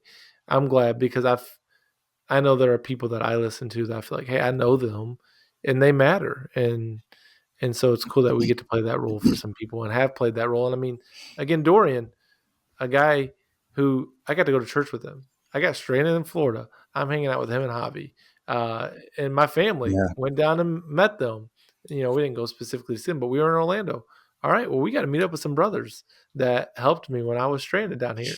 And so it's cool seeing, I don't get to do that with everybody, but I've had some of those opportunities, and it's been really neat when I've got to do it. Going back to Alex Castellanos, we're in the Dear Critics League together, and we were just talking the other day. We were trying to get our draft date set up for this past week or whatever, and we had it. But we were talking about, it's like, man, we really need to get in person one year and do a draft. Like, we need to somehow get like whoever, even if there's like 4 of us out of 10 or whatever, like we could just get a Airbnb or a cabin somewhere. Like, that would be cool to meet up, because Logan, whether it's you, Adam, whether it's you, Skinner, whether it's you, whether it's Alex, whether it's Nate McKeever, I've literally never met any of y'all face to face, and I'd like that to change, and like I care enough about Adam and Nate and Alex to say, like, yeah, you guys actually want to like pay hundreds of dollars and like go hang out for 2 days and draft video games. Because I do. Yeah. The best idea that we had that never happened was the TRG conference. Oh, man, I forgot about that. When I was working at Cedarville, we're like, yeah, I can get us a really good rate and we can have a ton of fun. We've got the infrastructure, the system. But I was like, this is too much to really figure out. But that was one of those things that's like, man, how cool would it be? Looking back, if there was one thing that would have taken a ton more work than I would have ever wanted to put in, that we could have done, that would have been the thing, because it would have been the best. I mean, there might have been 30 of us, 40 of us, but it would have been the best time ever. Yeah. Right. I've invited multiple people to my house to come eat my grilled foods when I post it in the food channel. No one has yet to take me up on it. But, I mean, one of the things that I'm hoping for as I am traveling around trying to develop these partnerships before we head to Japan, is that I'm hoping that I'm actually going to get to meet up with some of the guys as I'm traveling around. I'm probably going to end up near you, Adam. I don't know how close, depending on how things go. Georgia ain't that far away from Louisiana. I'm in West Georgia too, like extreme West Georgia. Okay, so yeah, I mean, have you and Crumbs got together yet? You're both in Georgia. No, he's in Atlanta, I think, or Atlanta area, I want to say. Oh, that's a different country. Okay, yeah, that's fair. But no, like I have the same. Like I want to see you guys in person. I want to be able to, you know, have that face to face and not just over the air, you know? Yeah. Yeah. If I can share just a quick story, going back to the Facebook group, this is years ago. I don't think I was ever on the podcast yet at this point in time. But Nate McKeever, who's now one of my great buddies from TRG, I would say, he posted something in the group. Is like, hey, does anyone like want to talk today, like on the phone? I remember, yeah. This is years ago, and I took him up on that. I've had some good interactions with him. You know, we both realized that we love Shadow of the Colossus, and it's like, okay, you know, Nate's a cool guy. So I call him up, and we had I don't know, 30, 45-minute conversation on my lunch break that day. And that like was it. That broke the ice. And it's like me and Nate are great, but we literally talked on the phone for like over an hour today about like Insomniac leaks and Xbox, Microsoft, PlayStation stuff. It's like I've got a great relationship with Nate, and it's like that happened because of TRG. I've got a great relationship with Adam. I'm texting him all the time about sports stuff and I'm ribbing about the Cowboys or whatever, you know. And it's like that's cool. That's again, like I said, that's not nothing. That's something cool. And whether I get to meet you guys in person or not, hey, I'll see you in heaven. Yeah, exactly. Yeah. And you know, I mean, you're getting super Whoever savvy. Whoever gets there first, I'll be cheering you on when you get there. Adam will be there with his ROG ally, and it'll be good. I got one for you. That's funny, man. That's funny, man. That's good stuff. This is kind of tying into Kokorodaki's write-in a little bit, but before I get into that, I do want to read some of these write-ins that came in over on Twitter real quick. Just some quick memories, and then we'll get back into Kokorodaki's. Shake Hutshaw says, man, you guys have been a fresh air. I think he means a breath of fresh air. I'm proud to say I've listened to almost every episode, but by the end of the year, plan to catch up. Thanks for all that you guys have shared and the laughs it has given me. Y'all are amazing. And Logan, it's time to admit it now. I'm not admitting that, Shay. I'm not even going to read that last part. How dare you slip that in? Mr. dresses up as a carrot from time to time. For those who don't know, Shay, when I streamed on Twitch, Shay came in one time and typed in my chat that he likes to paint himself orange and throw dirt on himself and pretend he's a carrot from time to time. I know he's joking, but it was so absurd that I just lost it for 10 minutes. So, Shay, shout out to you, man. The pretend carrot. Joshua Taylor says, definitely sad to see you all go. Not enough Christian-led gaming podcasts. And I'm like going through these typos here. Wesley Eaton says, no, I did read that. Okay. Wesley Eaton writes in and says, I appreciate you guys so much, not just for the quality content, but even more so for the stigma stomping. You've been such an amazing source of encouragement to me as a Christian gamer, and I can't thank you enough. Gaming to the glory of God. Who'd have thought? Soli Deo Gloria. Amen, man. And then there's a few others that I can pull from the most recent one we did. We'll go through these a little bit here. Questions. Okay, here we go. Matt Robertson writes in and says, okay, oh man, let me count the ways. The very first episode I listened to, the Life is Strange episode, where Alex ridiculed me for not saving that one character in the game. I still am haunted by that, so thank you for true story. That Alex of Rugged Marriage. Listening to Logan say he didn't think Breath of the Wild, actually that's redacted because he corrected himself later that he was wrong there. A little selfishly, when I, as Calvinist Nightwing back in the good old Anon days of Twitter, got a brief shout out, which was around the time Logan read some of the 95 Theses for my podcast. So it was really cool. And I remember that. That was actually a fun project. The other one is the fact of the podcast itself, that genuinely recreational video games could be paired with and looked upon with deep, thoroughly reformed theology. And that time in 2024, I think it means 2023, that Logan made an emergency episode of the show to gush about Metroid Prime 4 trailer for the Switch sequel. That hasn't happened yet, but it will. That was in 2024. He's talking about in the future. Oh, when you're going to do that. Okay. When the flip-flops come out. I can't read, apparently. Yeah, I will have to do an emergency episode. Okay, that comment makes way more sense now that y'all unpacked it, because I was like, 2024. What are it's you getting talking late. You're like, yeah, It's late. Words are hard. missing a few cylinders. And the last one by Stormrail. TRG is my go-to on long car rides. It has sparked some fun conversations with my family, even my mom, who isn't into video games. So shout out there. The Discord server Go also moms. introduced me to some very solid Christian friends. I'm very thankful for TRG. It's been refreshing as a Christian gamer, and we are thankful for y'all. So this ties into Kokorodaki a little bit here. He writes in and says, actually, this goes with Nate McKeever's write in too. So Kokorodaki writes in and says, started following the podcast in 2020, and every episode I've listened to has been amazing. If the show must end, then I trust God has even better things coming for you guys. One simple question for each of y'all for the finale. What has been your favorite thing to come because of TRG, big or small? And let me read Nate's because it ties in with this. Nate says, man, this is wild. I'm just grateful for the opportunity to get to know you guys, to have been a part of the community you built, and to be able to call you friends. It's been a blessing and a privilege. I had a blast each and every time you had me on the show. Hopefully you did too. Nate, I still miss the Snapchatter podcast, dude. I miss that every single freaking day because I have no one to talk to Marvel Snap about, but then he's not playing it anymore. Regardless, though, those were awesome You times. could talk to me. Like I said, I have no one to talk to. Nate continues on his test years too. What lies ahead? Absolutely savage. Oh, so on brand. All right. I'm kidding, man. So here's my question. What do you think your personal favorite moment on the show was? Was it a certain guest, game, or topic, or something else entirely? Do we have any favorite moments of TRG? I got to say this one, and this is one I immediately thought of. It still blows my mind that in the early years of this podcast, me and Adam got an actual game developer on, Bill Gardner, to talk about their game perception. And I was like, what the frick, dude? does he know that we're nobodies? Yeah, does he know who we are? He's being really cool about it, but yeah, we're not really anybody important. But hey, good on you, man. It was a great making episode, some too. really weird, like romance monster games.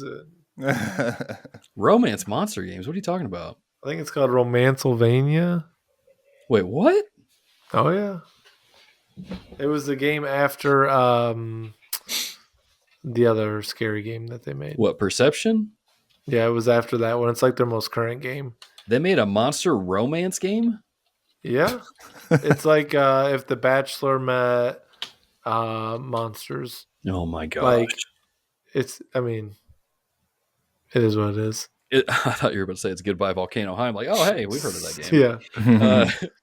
But no, that was such a cool moment, man. But I want to kick it to some of y'all. Like, do y'all have any favorite like memories or guests or episodes? I've got several I can mention, but I don't want to take any from y'all. Adam, you want to go first? What do you think? I mean, some of the low-hanging fruit we've talked about probably more than almost any as we've looked at years back. The one with our wives was just a ton of fun. Oh, yeah. That was probably top 5 episode of all time. Having some just great conversations. I think at Matt Millsap, we've had some good conversations with him in the past. But I mean, Kokorodaki's, what has been your favorite thing to come because of TRG? I mean, again, it's what we just said. It's the people. I mean, the fact that I leave from seminary, I go overseas as a missionary for a couple of years, come back, Logan's starting a podcast, get to reconnect with him, reconnect with Camilla. I mean, that alone was worth it just to say, again, it's sad that we need reasons. You know, social media has made it where you almost feel guilty if you don't keep up with everybody that you've ever met in your life. Mm-hmm. But it's just impossible to do that.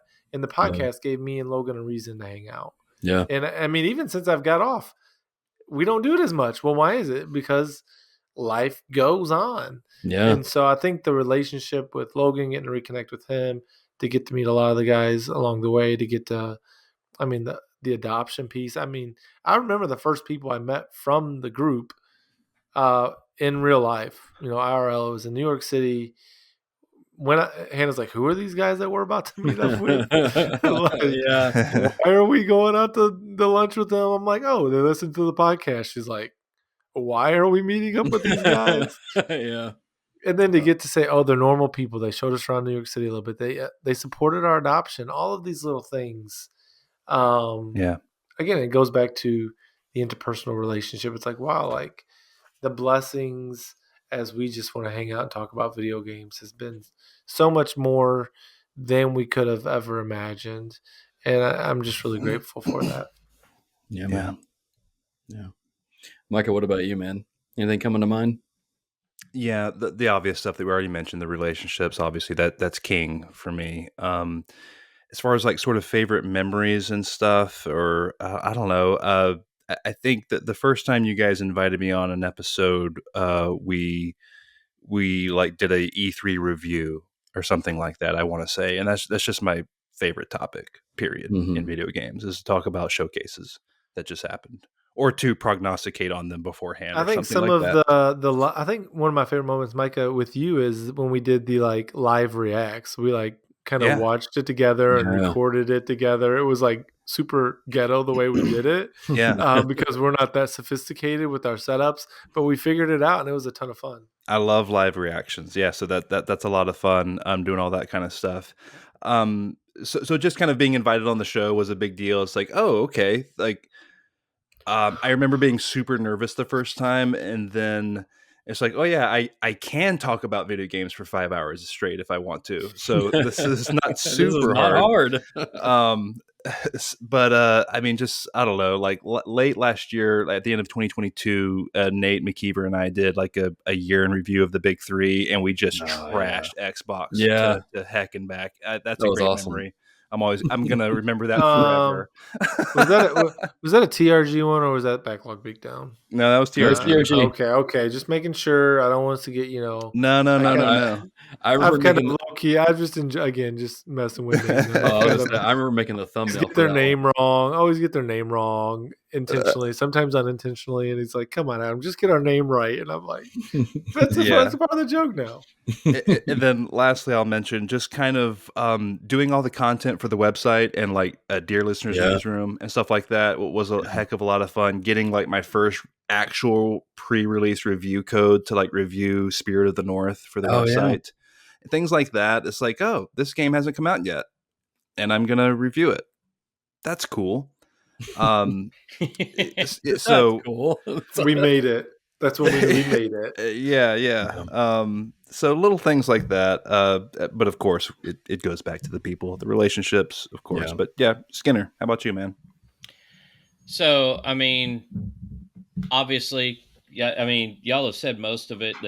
And again, also the first time I was invited on the podcast, it was also for an E3 episode. And it was one of those things.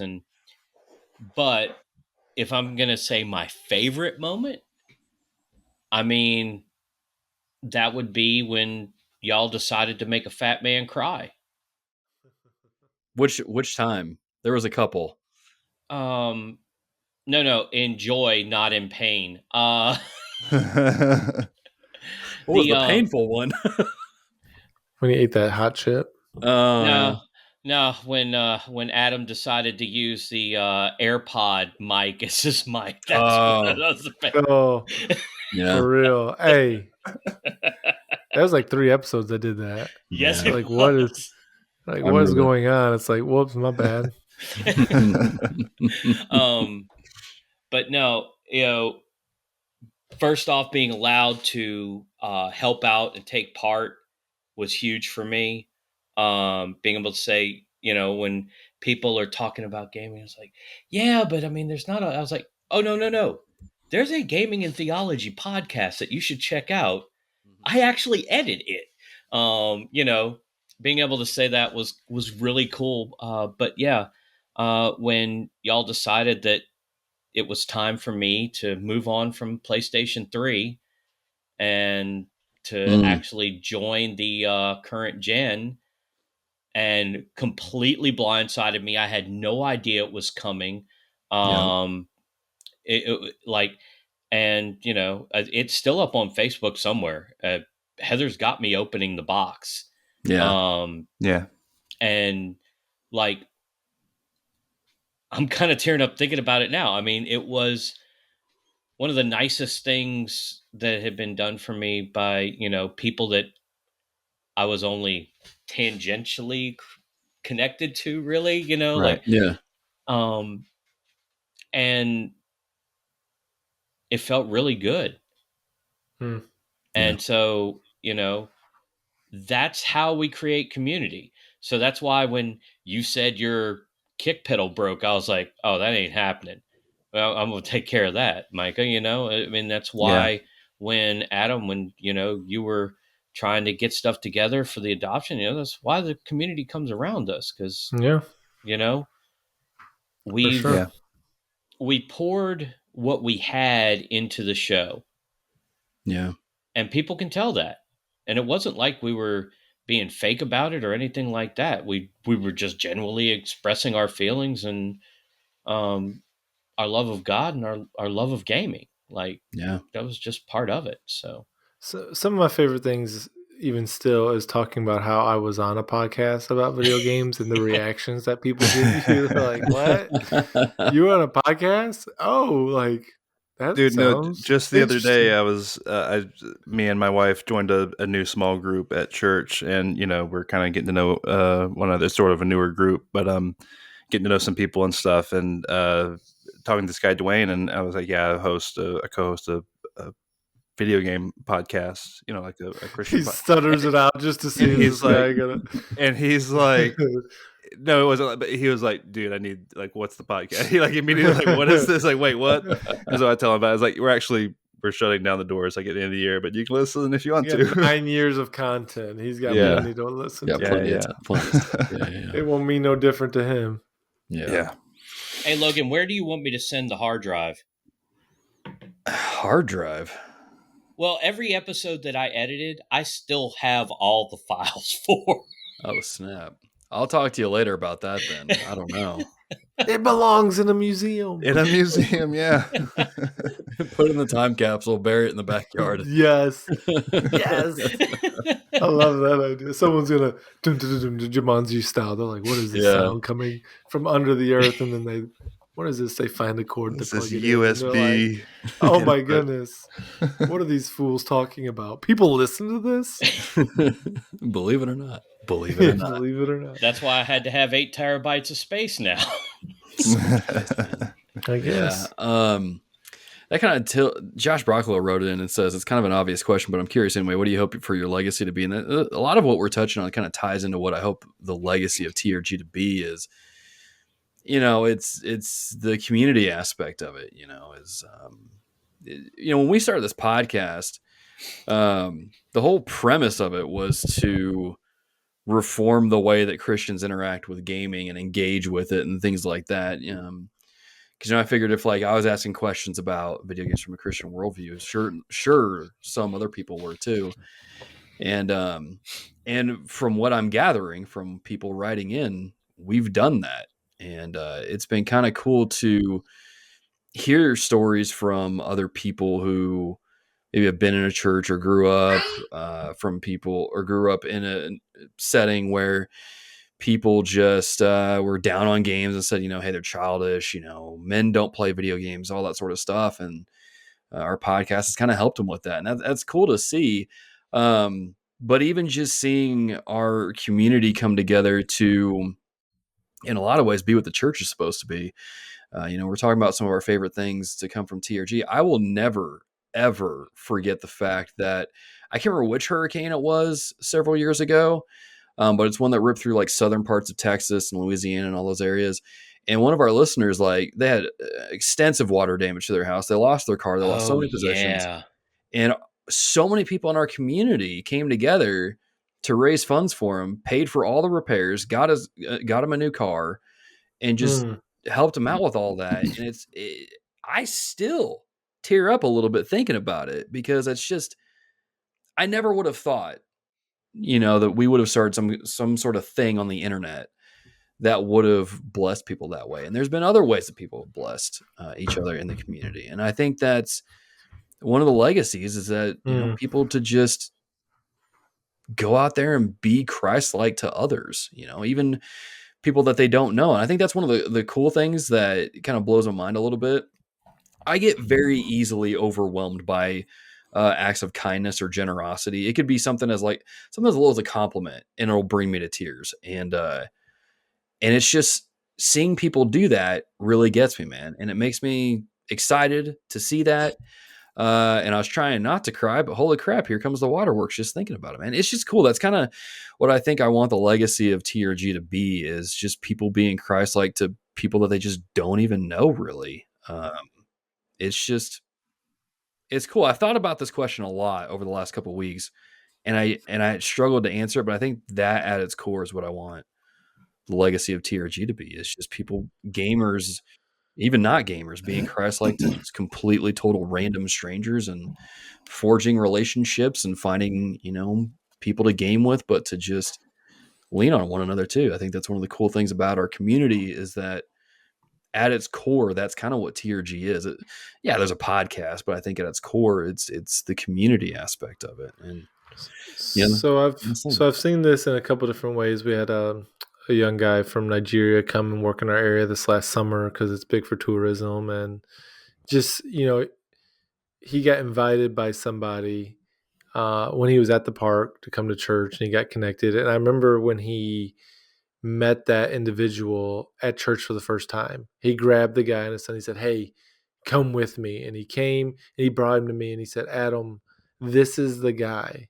This is the guy who gave me the invitation to church." And it brought to life that text in Romans, how beautiful are the feet of those who bring the good news.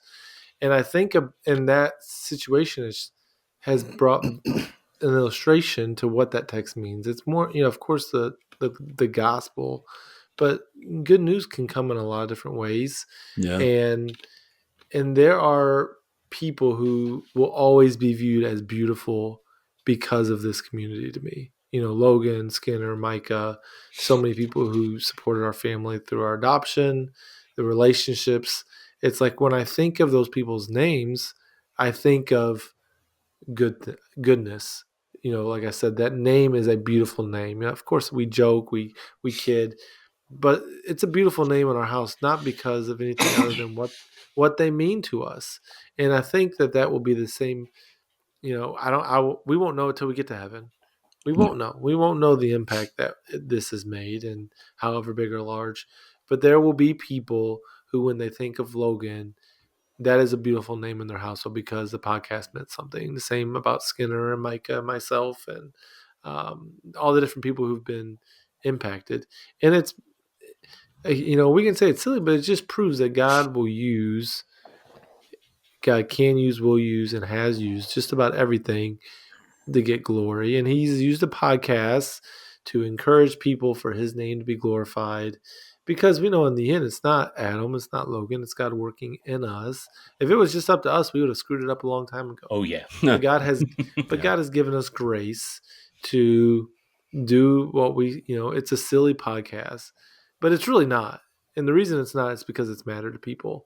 Silly things don't matter to people the way that this podcast is meant to us and is meant to others. And so, yeah, I get what we mean by it's a silly podcast, but it really has mattered to many people, and it's mattered to us because of the way God has used it to make an impact. And so I will forever think of these, 9 years, 7 of those being more plugged in, as really some of the most fun we had, because it was a beautiful season, even though there were times where I'm like, man, I just want to go to bed. I don't want to record, or I'm tired. There's, a million other things I'd rather be doing than jumping on. But we did it because we were committed to it, and we saw the fruit that God was bringing in and through it. And so I think that's a big part of that legacy also, is that, man, there's going to be a lot of people who, when they think of TRG, they think, wow, that was good. And that's a great thing. It's an honorable thing. And so I'm really grateful for that. Yeah, man. Yeah, very well said. Yeah, speaking personally, real quick, TRG has been massively influential in my life. And, again, thinking about the 9 years, and it's like, man, so much has changed. It's like a 10-year-old listener is now 19. Oh, man. And it's like, think of the way that the industry has changed. Think of the way that our culture has changed in the past 10 years. All sorts of things. And just, I don't know. I've never had an online community like this before. I don't think I ever will. No. Yeah. And partially that's because this is my hobby. This is my main primary hobby that I like to engage with. But man, it was my buddy Sean Tubbs, who I used to go to church with. He turned me on to the podcast. He's the one that introduced, like, hey, there's this podcast. I was like, okay, I'll check it out. And I listened to it, and it was you two guys talking.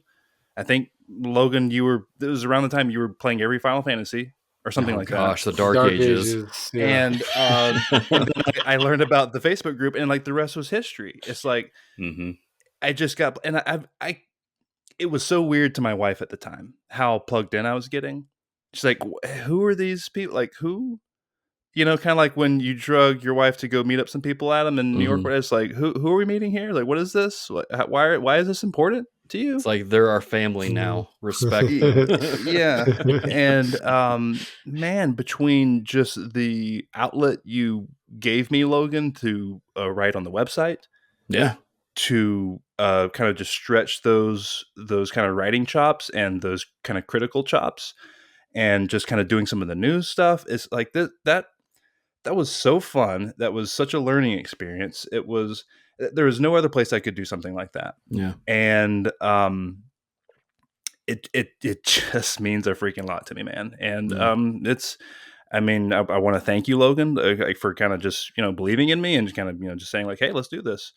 I just can't think of another community where it's like, yeah, let me go hang out with a bunch of like guys I've never met, that, like it's obviously it's our common bond in Christ that draws us together. I'm just not going to hang out with 12 random guys online, but because of our common bond in Christ, it's like, yeah, we have this thing coming right out the gate, and then there's video games, and then it's like, I don't know, just tons of great people in the community, just tons. Like you just go down the list, hundreds of people.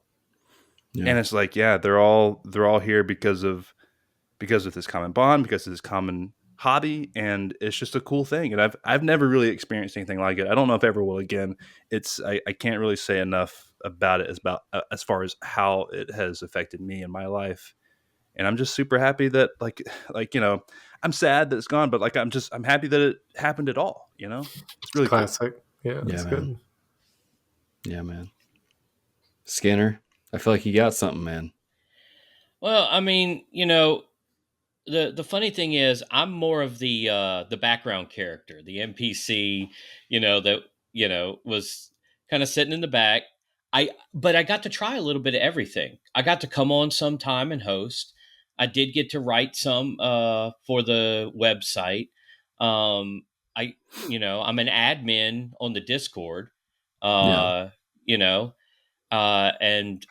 I was around a lot during the early days of that Discord channel as we were trying to build that up and doing that. And I mean, it was just a blessing to be a part of. I mean, y'all were with me as we fostered. Y'all have been with me now as we're heading to the mission field. And the people that I've met, the care that I see, even when we have issues with certain folks who shall remain nameless, we still try to handle it in a Christian way, because we're all flawed, but the community, like, and we keep beating that dead horse, but honestly, that is the greatest thing that will have come out of TRG, is going to be the community.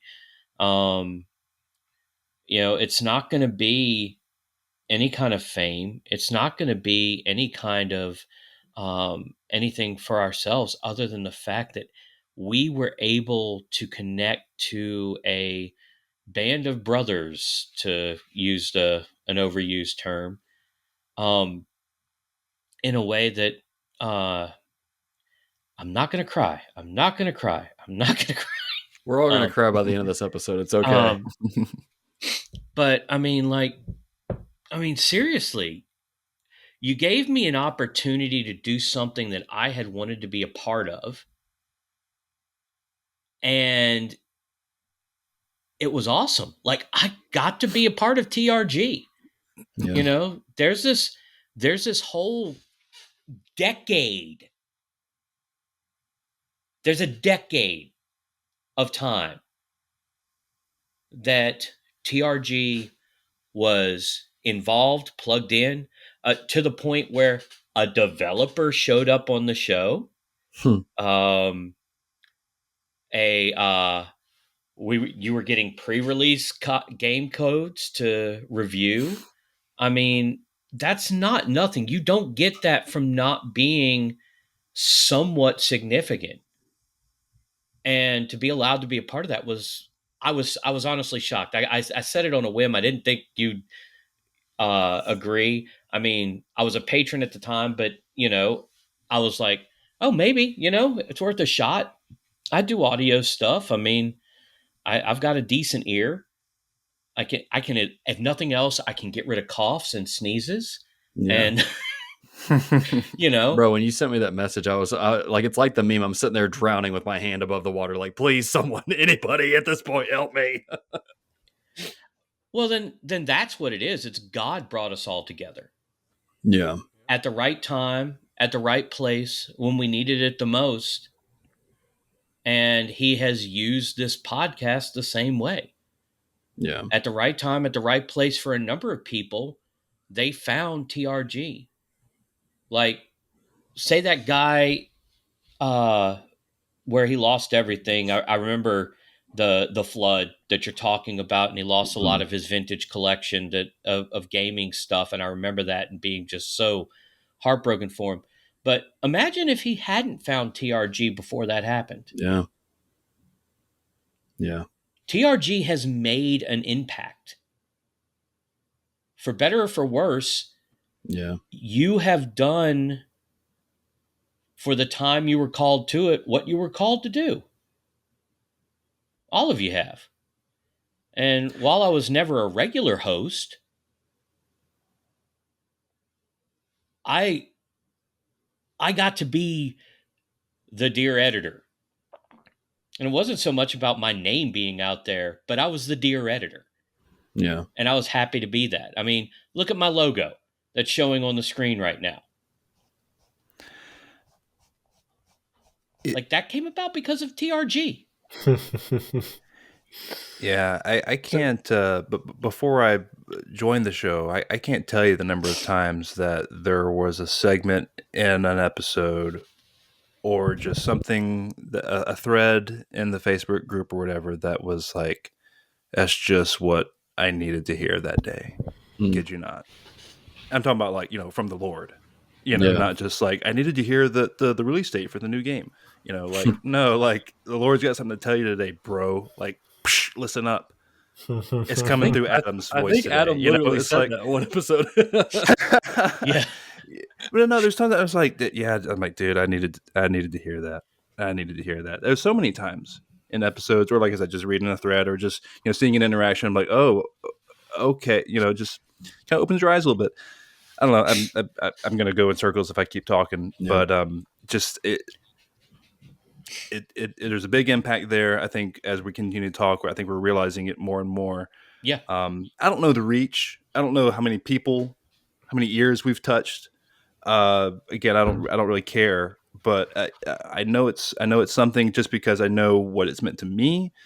And like if that's all there is, then like it's good stuff. Like, it's worth it. I don't know. Yeah.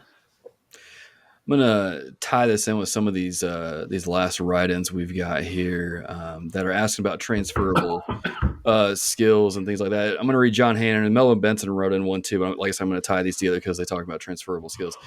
John Hannon writes in and says, "I don't feel like I've been part of this nearly as long as others, but I'm sad to see the end of the TRG podcast. I'm grateful for the community you built and look forward to continuing hanging out with you all in the Discord for as long as you'll have me. A couple fun memories talking about the announcement of the Steam Deck while Logan was streaming one of the Metroid games and watching the Nintendo Direct together on Discord where they shadow dropped the Metroid Prime remaster. It still blows my mind they did that. Not directly connected to the podcast, but part of the community that I'll always recall fondly. So Here are my questions. Do you think that having produced the podcast for so long has developed some transferable skills that you'll use down the road? If someone were to look at starting a podcast today, what skills or practices would you encourage them to develop early on that you learned by doing it? So I'm going to lead with this by disagreeing with Skinner. Oh, crap. I'm going to cry. Here we go. Okay. You called yourself an NPC. Bro, if we're a D&D party, you're the bard. You're doing a lot of heavy lifting. You're doing a lot of I don't even know what that means, but people will get that. You're People will get that. You're the bard. Like people probably don't take bards seriously, but bro, you're like doing so much heavy lifting. You're dropping heals. You're encouraging people. You're giving people buffs and doing all that stuff. That's the thing when it came to this podcast, man. I looked for people who showed talent with stuff. So when you reached out to do audio editing, I was like, let's give them a shot, see where it goes. And then you knocked it out of the park. I'm like, done. Okay, cool. When Micah was doing new stuff, I'm like, this is the guy. Let's get him writing for the website. Let's get some content up there and keep that going, And then when Adam kind of had to step away from the podcast for a little bit, I was like, get Micah on. He's been killing all the new stuff. Let's bring the new stuff into it. He's just knocking it out of the park. And then Adam, I mean, me and him are boys, dude. We roomed together in seminary, played so much Call of Duty Zombies, man. And it was just a natural fit, after Jonathan and he was available. And he was available at that point. And so it worked out. But it's just like 14 people listening at that point. So I think it might have been a little bit more than that. But my grandma counts for at least 20, you know what I'm saying? But actually, no, that sounds like a fat joke. I'm sorry, Grandma. That's not what I meant. Grandma roasted. This happens almost all the time. My family comes up on here. I have a lot of friends in the nursing home. I remember when you roasted your mom's cooking. Yes. And that wasn't the last time either. I try to get a sentimental moment going on, and I just totally blow it by roasting my own family. So that's how it goes, I guess. But Stay on brand. Stay on brand, Logan. It's how we roll, man. Words are hard. It's just a thing of I don't know. When it comes to doing this show, you learn a lot of trial by fire, really. But I mean, as far as transferable skills go, I mean, we got Micah on because of the new stuff. I don't know anybody else that does news as professionally as Micah does. I mean, sure, Colin Moria, but I'm talking about people that do their best, try to cite their sources, relay the information in an unbiased way, and give it to you straight. It's good stuff. I don't know anybody that puts more time into editing this podcast than Skinner did. I mean, I'm serious. Some of y'all listeners don't know how much time Skinner put into this podcast. I do, because it's way more than what I do. And some of the stuff that he produced blows my mind. I still think about the Black Friday episodes and those little intro things that you put together, because they're so stinking good, man. I don't know, man. And Adam is the kind of guy that's talked me off the ledge so many times. So he's like a crisis prevention type person. Just breathe, Logan. There's a real pastor, you know what I'm saying? So there's been so many times he's talked me off the ledge, so many times he's called me down. But I mean, a lot of those skills just come into doing this kind of content, having the tenacity to find good people. That's the thing. Yeah. Find good people. You can do a lot with good people. Same with pastoring. I want to partner with good people. The ministries I partner with internationally, locally. If I'm working with good people, we may hit some hard things, but if I've got the right people, we can work through it. And that's what Logan has done. And with the podcast, and I'm not even speaking necessarily of me, but you find good people, you work with good people, you're going to make, at the least, you're going to make the most of it. And you're probably going to do something good with it. And so I think one of the best things that you've maybe seen is some of the how do you build a team? How do you identify people? How do you use their gifts? That is a skill that a lot of people don't have. And it may have taken some growing into that. But I mean, even now as a teacher, you're going to be implementing some of the things that you learned with the podcast. How do I relay information to students? How do I raise up some leaders within my classes, within the school, and equip them to do some different things? So it's definitely something that not everybody has, because there's a lot of podcasts that ask people who shouldn't be on the podcast. They're not identifying good, talent, but the right people. And so that's definitely a gift. Yeah. Yeah. So, I mean, there's a lot of things as far as transferable skills go, but I mean, you guys have seen them over the years. I mean, just people who, I think the biggest thing for me is like, I try to find people who cared about the podcast and then just let them run with it, let them be creative and let them do their thing and stay out of the way as much as possible. And it's worked. I think you guys have seen that for over the years.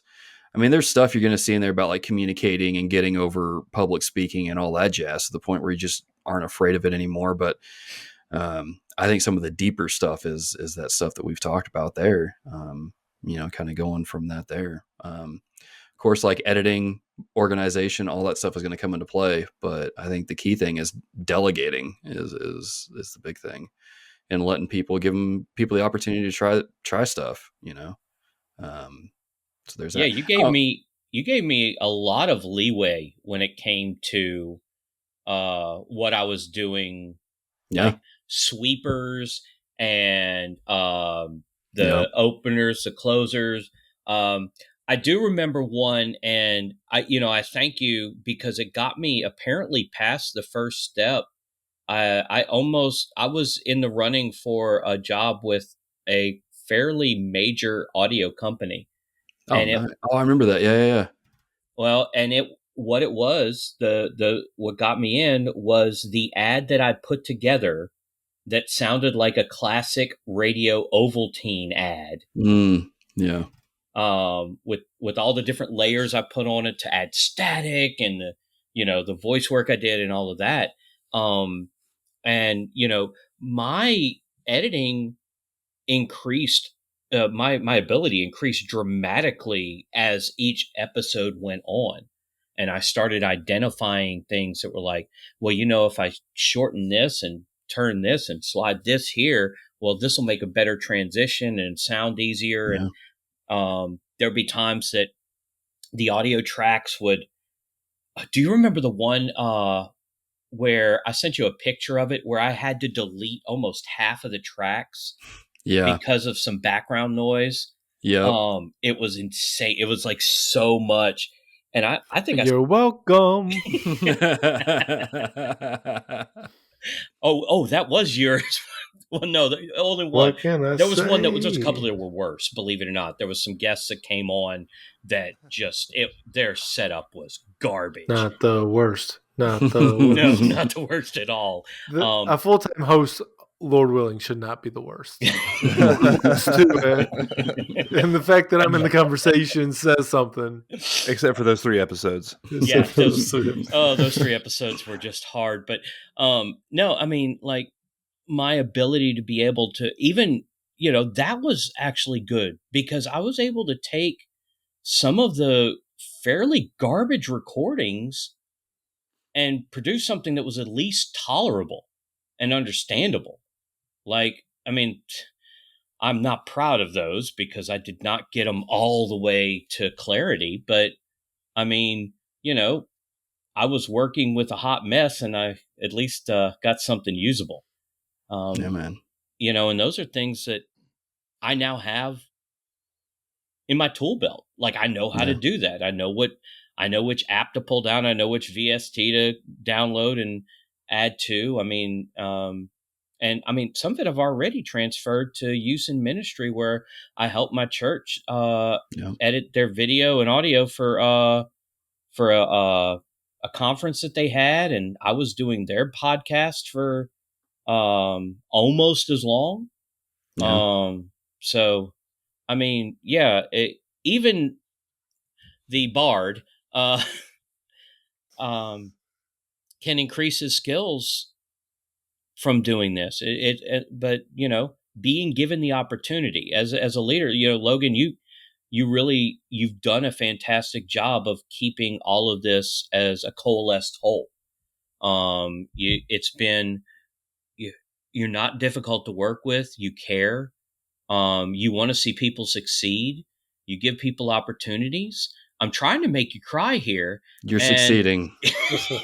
I mean, like, because honestly, you've done a good job. And even when you would hit those spots where you're like, I don't know if we can still do this, I talked you. I think I talked you out of the last one. Yeah. And I mean, I'm glad I did, because you produced such great content after that. Like, I'm sad that this is it, but I also understand why. I mean, Yeah.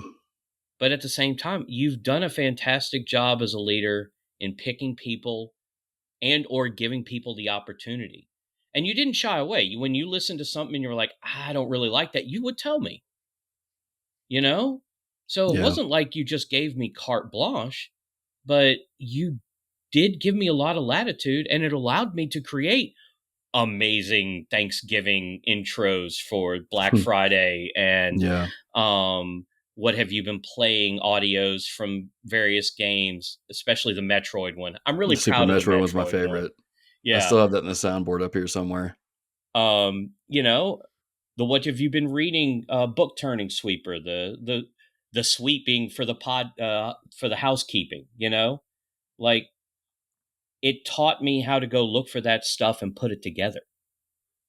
And you gave me the opportunity to do that. And it's amazing. You even gave me the opportunity to do the intro and the outro that you had been doing for years. Yeah, it sounded terrible. Wasn't that bad. I've heard a But- lot worse. but But yeah, I mean, you gave me an opportunity to use my skills in a way that I didn't have an outlet for otherwise. So, Logan, thank you. Let's give it up for Logan, everybody. Yeah, seriously. Oh, We've okay. often now. said, we've said it many times, Logan has been, other of us have come and gone. Logan has put a lot of hard work into this. And so, again, well done, Logan. You really have created something that has been meaningful to a lot of people, and we're glad that we've all got to be a part of it. So, again, there's times the enemy has lied to you and said a lot of things that weren't true. And so there's something that you can look back on and say, okay, there might be some things that, maybe some stuff I can be growing in. But there's no doubt that there's been more positives that have come from this than any of those negatives or those lies. And so don't let the enemy ever take that away from you, that you got to be a part of creating something really special that meant to a lot of people. And so well done, man. Yeah. If I can just add on that real quick, Logan, while we're doing Logan Gush, one of the things I'm that gonna fall apart if you do. one of the things that I appreciated so much about you, and this is sort of the unsung part about doing this for 9 years, and it's already been brought up a little bit, is that you're showing up every dang week and doing it, Yes. which is huge. You don't understand how hard that is for people. Like the cadence is it's just ridiculous. Like you don't, like, every week, every other week, whatever the cadence, like just doing that every single time, just about every. You had a couple, take a week off, maybe Sure. a month off here, but generally speaking, that takes so much. Just to do that, just to show up and be like, I care enough to make this, to keep building this and keep walking and keep pushing forward. That's something that I think that's why it lasted 9 years. Go back to what Skinner's, people encouraging you to keep going. Sure, that may have helped, but like really it's you saying that you want to flip on the camera and turn on your mic and talk about this with some people for a couple hours. That's cool and rare, I think. Yeah.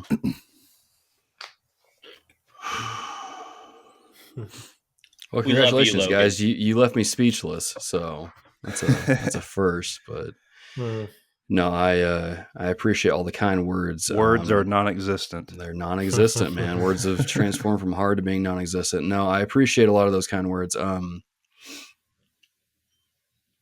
don't need to delve too deeply into this, but there's days where, and especially considering things that happened in 2021 that still have a lasting effect to today. Yeah, a lot of what you guys said helped push back the darkness just a little bit more. I appreciate it. We love you, man. We do. I appreciate it. by God's grace, he brought us all together. He brought this community together, and he's used all of us in different ways. Yeah. People that aren't just the four of us. So many people, Yeah. and that's just neat to behold and to be witness to, and to look back at the 9 years, look back at this era, and be like, "Dang, that's cool, man.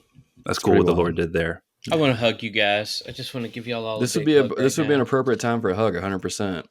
And then once you guys do that, then I just start crying like just profusely, and it's Virtual ugly hug. and funny at the same time. Virtual hug, Logan. No, I appreciate you guys. I appreciate the effort that you've put into this show, the work that you put into this show, the times that you've talked me off of ledges, and the times that you've just encouraged me and just been through it all with me, man. It's good stuff. So I just really I really appreciate that. If there's This is going to time my Reco a little bit, but John Hain, one of the things he asked, if someone were to look at starting a podcast today, what skills or practices would you encourage them to develop early on? We've gone over several of those. One of them Micah just mentioned, consistency. Try to find some kind of rhythm to get into. One that's not going to burn you out, and one that's just going to give people a sense of reliability that people can depend on. I think that's huge when you get into creating any sort of content, and just kind of knowing your limits is another huge one. Knowing when you need to step back, and just being self-aware about that stuff has been really helpful for me. So all that stuff, just delegate, find a good team, learn, don't be afraid to mess up. I think it's one of the hardest things for people when they get into this is hitting that record button the first time. Just hit the button and then publish it. Don't sit on the stuff for too long. Just go with it, roll with the punches, learn as you go, and you'll be okay.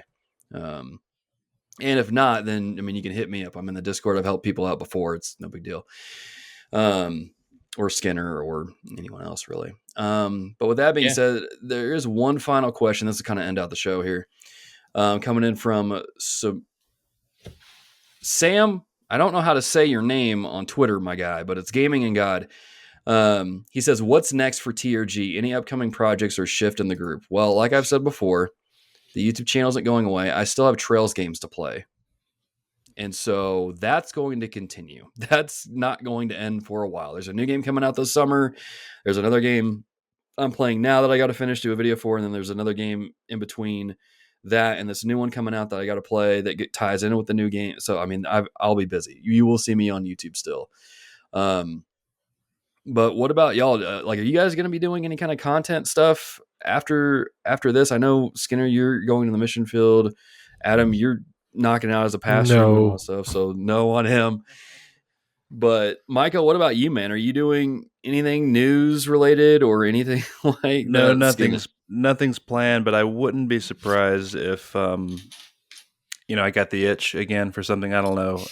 This has been a good creative outlet, and going back to Dear Listeners Newsroom, all that stuff, that was crazy satisfying. Here it is, Micah. We taking the Fantasy Critic podcast. Yeah, needs to do those quarterly updates. Yeah, no, we'll see about that. Monthly review of what games came out. No one cares about a podcast dedicated to one league, but they care about the games that we talk about, though. This is true.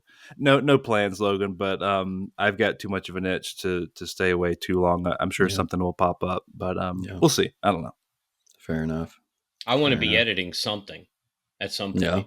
But, if things go like they're supposed to, I'm probably going to end up being more Adam busy than anything else. Yeah. Absolutely. So, but I still enjoy this. Yeah, man. Yeah, I have to. One of my other creative endeavors, no one's going to see it unless you go to my church. One of the reasons that this show is ending is because I'm heading up our video ministry at our church. And you talk about transferable skills. I'm bringing that over I've been bringing it over to my church, doing their video announcements and doing their editing and things like that.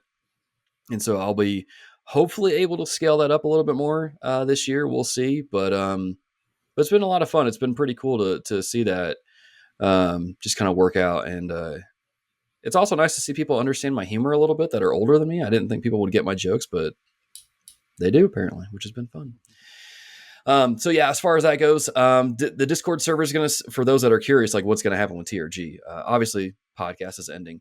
We've talked a little bit in the pre-show beforehand that like maybe we might copy SBF VGS a little bit and kind of do a random one here and there, throw a random episode out into the feed and kind of go from there.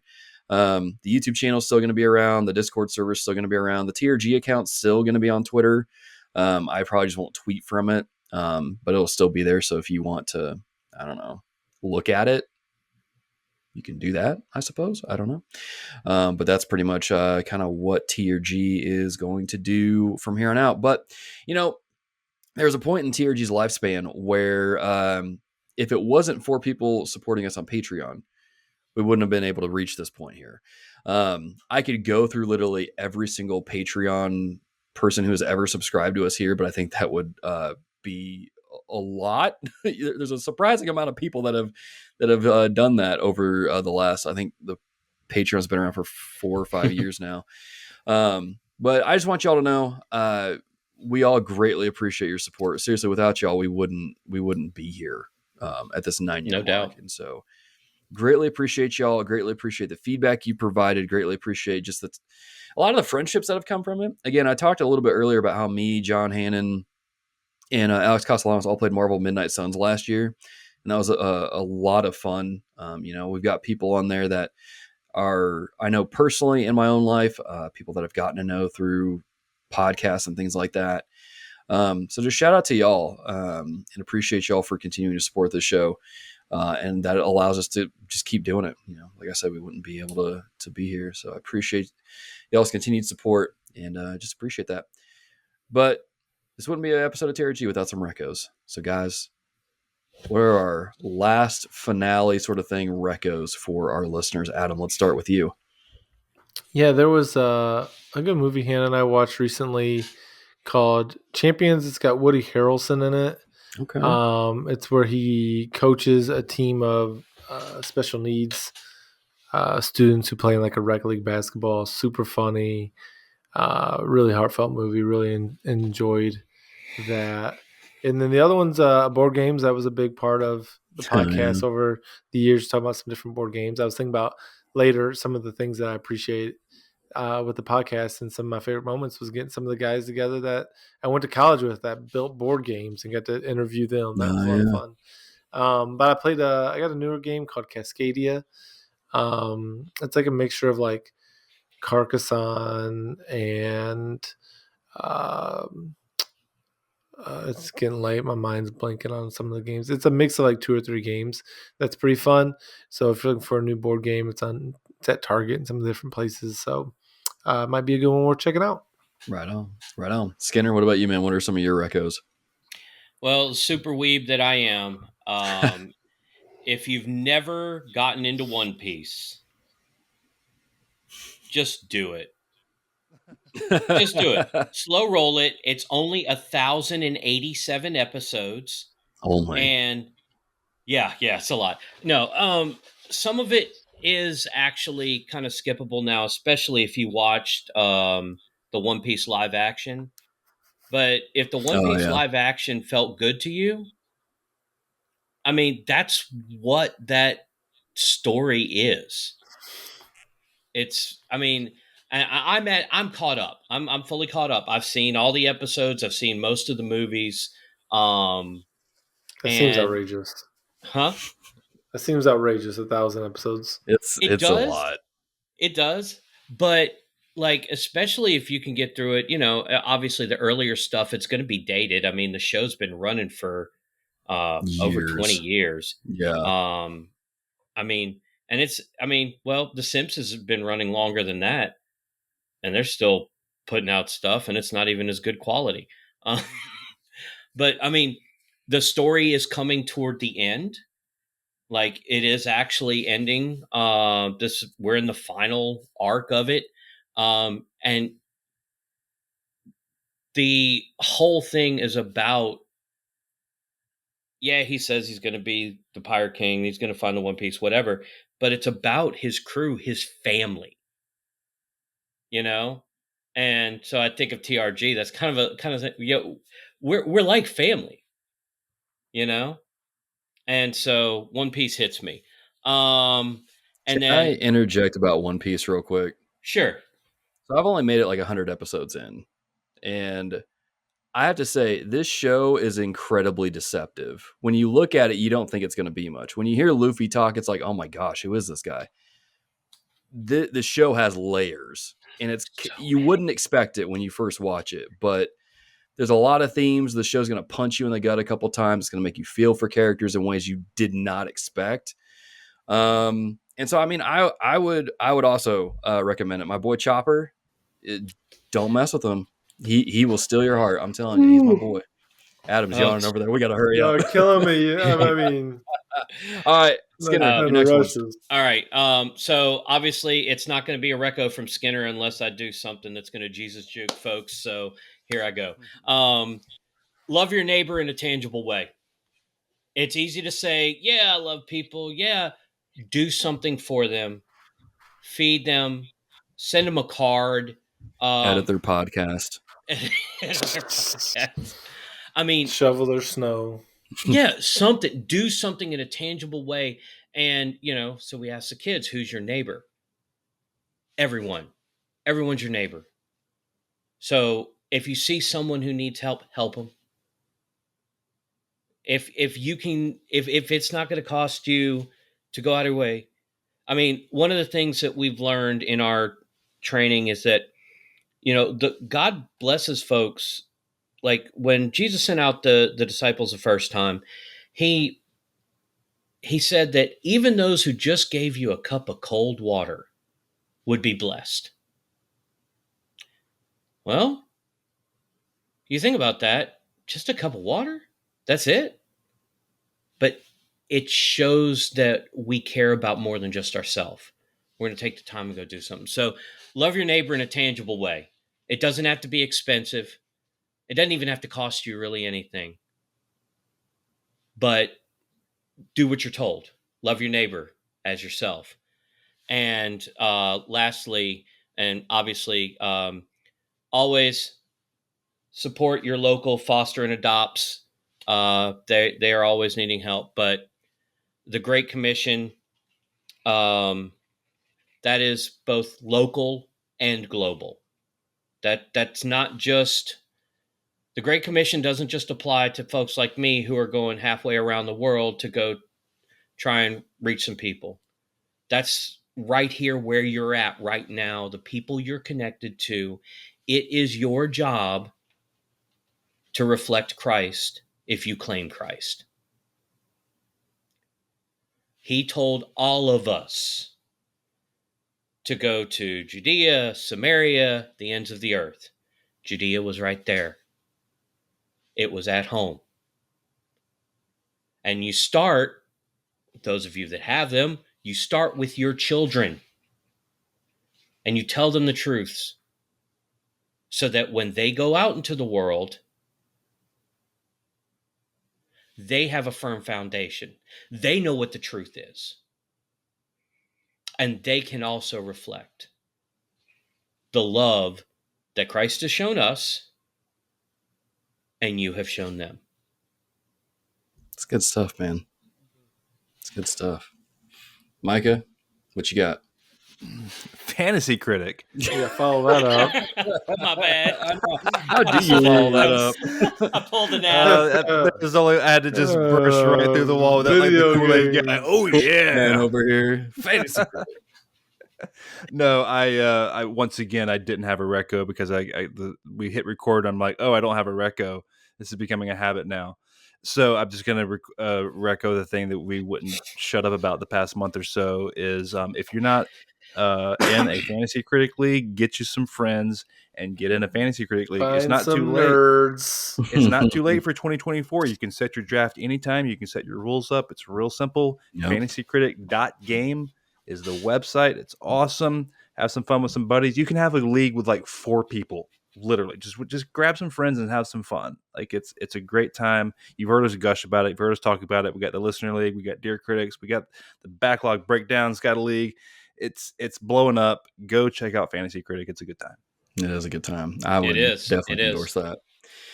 My recos include, lately I don't know what spurred this on, but I've been getting into Godzilla movies. He's back, man. I think it was because Godzilla, like everybody was seeing Godzilla -1 and no theaters around me were showing it. And I'm like, all right, fine. I guess I'm just going to watch the old ones. And I got to say, the old ones are cheesy. The first one still slaps. First one's still really good. The OG from like 1954 or 64, one of those two. The old ones from the Showa era, I think are really good. But I can get in that mindset of them being old and stuff. I even think the new ones are pretty good. The Godzilla from 2016 was good. I thought I really enjoyed that one. It's just, yeah, if you've been wanting to get into Godzilla, check it out. It's a good time. If you have HBO Max, pretty much almost all the movies are on there, and so you can watch them and have fun with them. My second reco is Game with Your Spouse or Kids. Specifically, Overcooked or Moving Out is a new one that me and my wife tried, and that game is hilarious. You wouldn't think a game about moving people's furniture into a truck would be hilarious or fun, but it is. Right about the time me and my wife started playing it and she jumped through someone's window to get a bed and started moving it, I lost it. I was like, hey, this is our new game. Overcooked will test your patience and your communication, so maybe don't start with that one. Start with Moving Out because it's more laid back, but regardless, find something to game with your spouse and your kids. My last reco is go create something. I'm going to share a little bit of a story. It's not really a story, but just at the end of the Totally Rad show's run, and I was sobbing like an uncontrollable child. That's when I was like, I need to do a podcast. I've been watching the show for years. It seems like a lot of fun. I think I could do it too. And so I want to do it. You can go through life and just consume things. TikTok, YouTube, whatever it is. But create something that blesses people, but also is a little bit different enough to kind of stand out and bring that impact to people. I don't know what that looks like in your life. It may not be content related. It might be something else. But just go create something. As Popcorn Theology says, don't just be a mindless consumer. Go and create something, whether that's a podcast, a YouTube channel, a spreadsheet. I don't know. Just go create something and see what God can do through that. I think you'll be surprised. But with that being said, I don't want to say it. This brings the last episode of TRG to a close. And doing the Hunger Games thing. If I could whistle, I'd do it with you. But no, dear listeners, it has been a pleasure to record and be in your ears for the last 9 years. It's always been in your ears, even on YouTube. Appreciate the support over the years. I appreciate we've talked for 3.5 hours. Alex, sorry, it's not 5 hours. But we try to come close. It's been a fun ride. It's been a good time. And I can't say be a dear, keep it locked here because we'll see you in the next episode. But I don't even know how to end this. How do you end one of these things, man? I have something. GG and amen. I have something. Man, it's a throwback. That's a throwback. Skinner, what you got? The Reformed Gamers has been brought to you by our dear patrons over on patreon.com/thereformedgamers. If you had wanted some sweet, sweet perks, you should have headed on over there when you had the chance. It's too late now. And those who were forever thanked at the end of each episode, well, just go back and re-listen to them and you can have that fun. That being said, until next time, be a deer. Keep it locked here. We'll see you in heaven. That was epic. Good stuff. Dear listeners, it's been fun. And we'll see you around. See you in the interwebs.